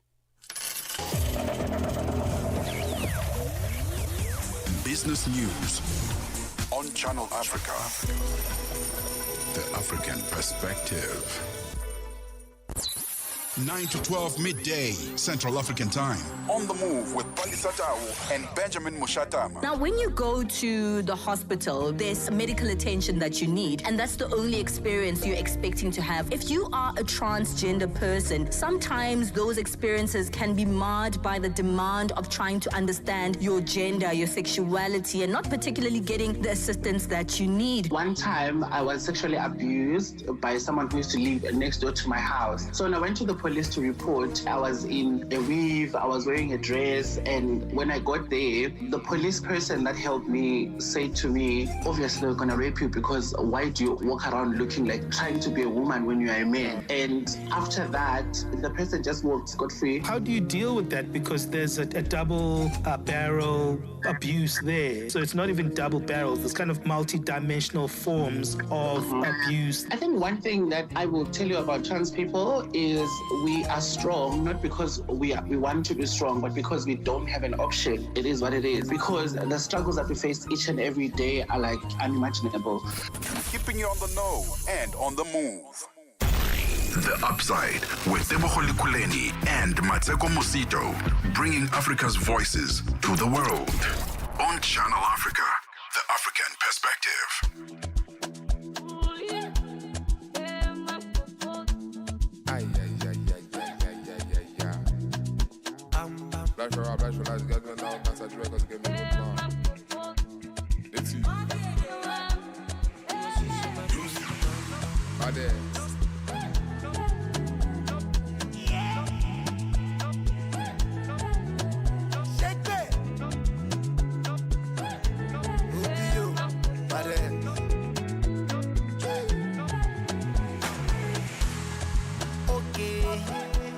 Make I show you my bank account. Two-Face, I get it plenty to go around. So girl, make you dance when you hear this sound. Now we the poppy all over town. So tell me if you did down, did down. Do you know, say oh, me tick ball like oh. Girl I know, some things that you do not know. Whether na traffic I be go slow. Baby, I promise I go still show. Spending money, Pablo. I suppose you locate, but I go buy Belgium. My money na alele, high pressure. But it's like she balaba, put us for high tension. You must apply your team, big boy, you must supply plenty. Mismanage my funds on you. All I really wanna do is mismanage my funds.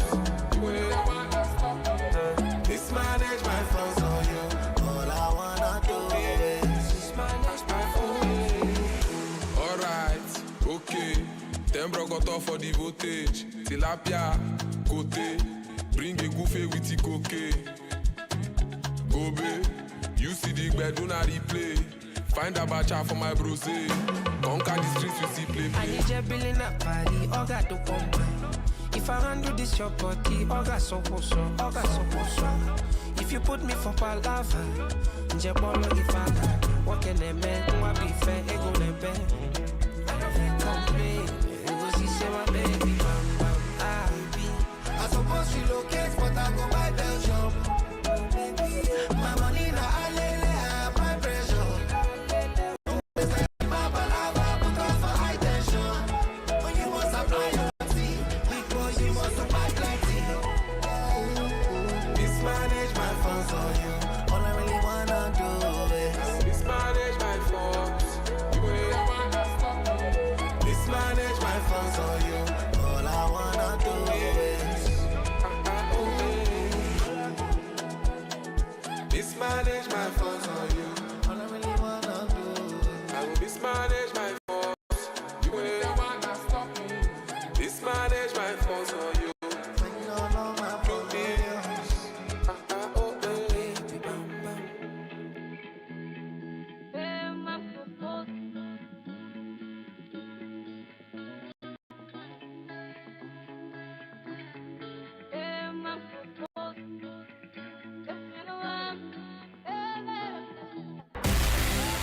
The sound of Africa is evolving.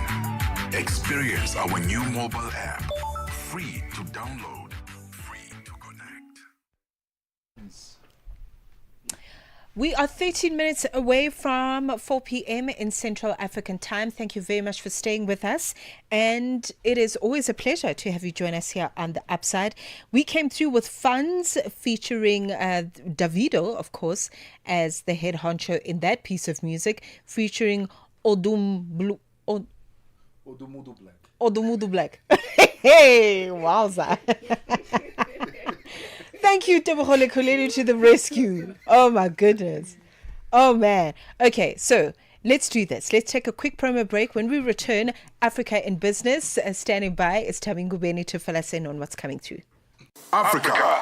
It's time to plug into the heartbeat of the continent. Tune in to Channel Africa, your go-to radio station that broadcasts in 5 different languages. L'Afrique du Sud célèbre la journée nationale du Kabla hujaitwa kwa jina la Double K, or more of our forests have been destroyed. Tamo kutuli bwanji ndi Partido Africano da Independência da Guiné.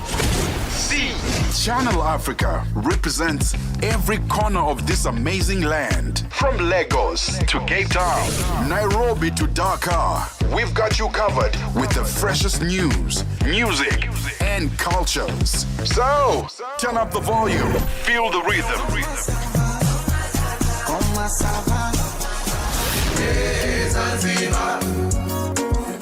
And join the conversation. Channel Africa, the African perspective. This is The Upside for the best African vibes, groundbreaking content. 11 minutes to go till it's 4 on the other side of 4 p.m. just after the news bulletin. Tami Ngubeni will be standing by with Africa in Business. Look at you. You mean business today. You look absolutely stunning.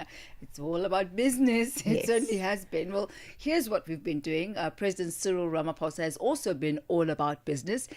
He's on a working visit in Mozambique, highlighting the various trade opportunities between Mozambique and South Africa, but also the role that Mozambique has to play on the entire African continent, looking at different sectors from infrastructure to transport, agriculture, mining, etc. So increased relationships between South Africa and Mozambique. And also in Ethiopia, Addis Ababa, they've just concluded the African Union's inaugural conference on digital agriculture. Isn't that quite interesting? I know agriculture is right up your alley.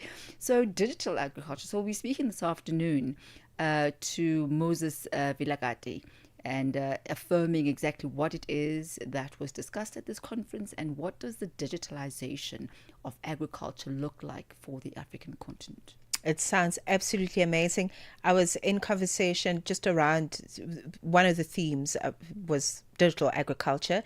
The president of AGRA Madam Alice Ruweza, and we're talking about it. And there's so many exciting things that alliances on the African continent are building to create jobs also for young people, which is very exciting in the sector that is. So, yeah, that's going to be something I'm definitely going to be listening to without a doubt. Definitely. I can bet on that one. Yes. So that's African Business coming through just after the 4 p.m. news bulletin with Tami Ngubeni.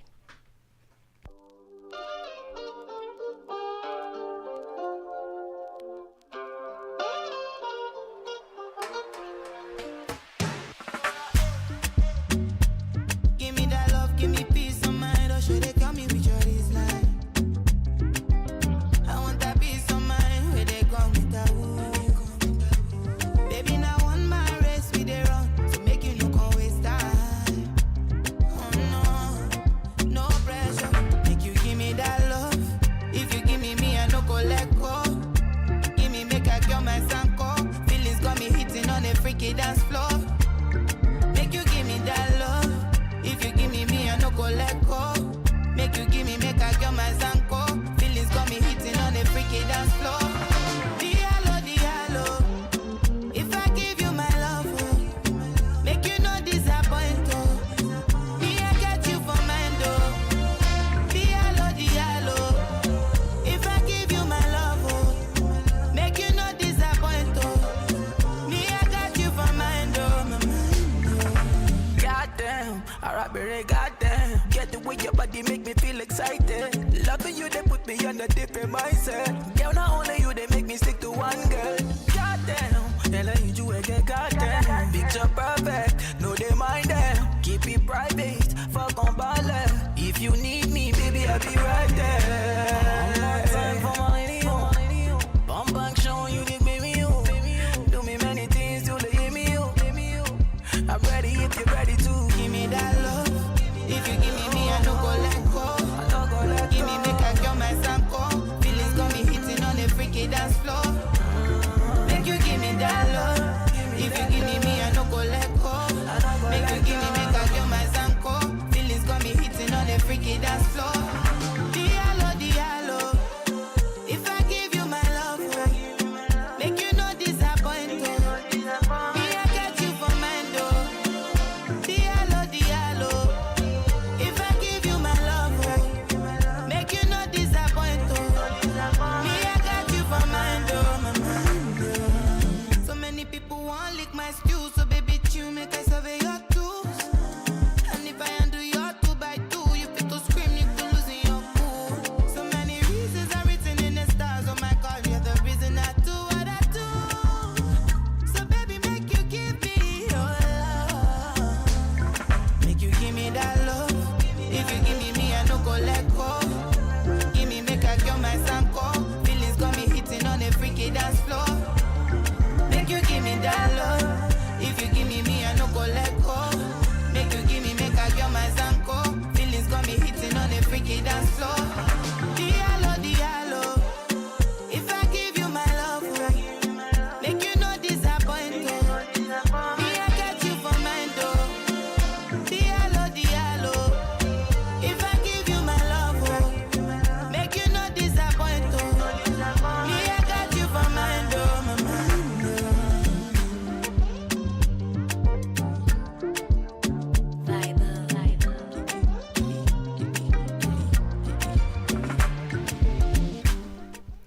Give me that Ira Star featuring Wiz Kid, and that's how we wrap up the Upsides Wednesday edition. Thank you so much for tuning in this afternoon. I mean, it was a travel, no, it wasn't. Was it a travel Wednesday? We traveled a bit with Lyft. Yes, we did. Helping you navigate the flying season so that you don't miss your flight, and how to better plan and prepare and pack so that you don't miss your flights this festive season. And then we had a conversation with 2 countries coming together in the culinary world, Korea and South Africa. That's going to be an interesting one for January next year.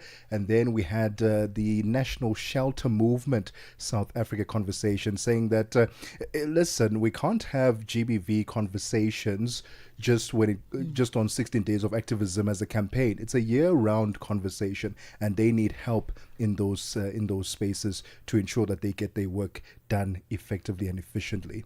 And that's how we wrap up our show. The Rugby World Cup is taking place in 2027. Mmatsheko, Mosito. Yes, sir. I know you're not the biggest sporting fan. Okay.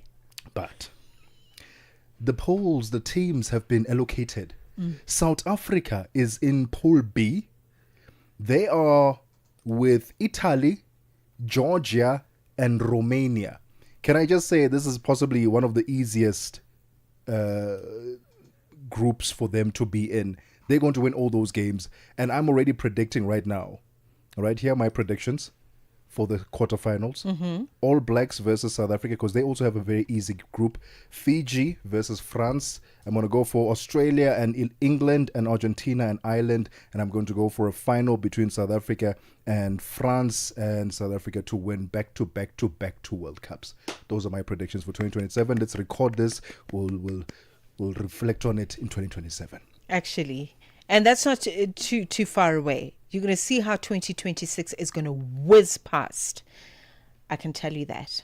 Absolutely. It's been great. Thank you very much for joining us. We're back again for the Thursday edition of The Upside between 1 and 4 p.m. Have a wonderful rest of the afternoon. Bye-bye.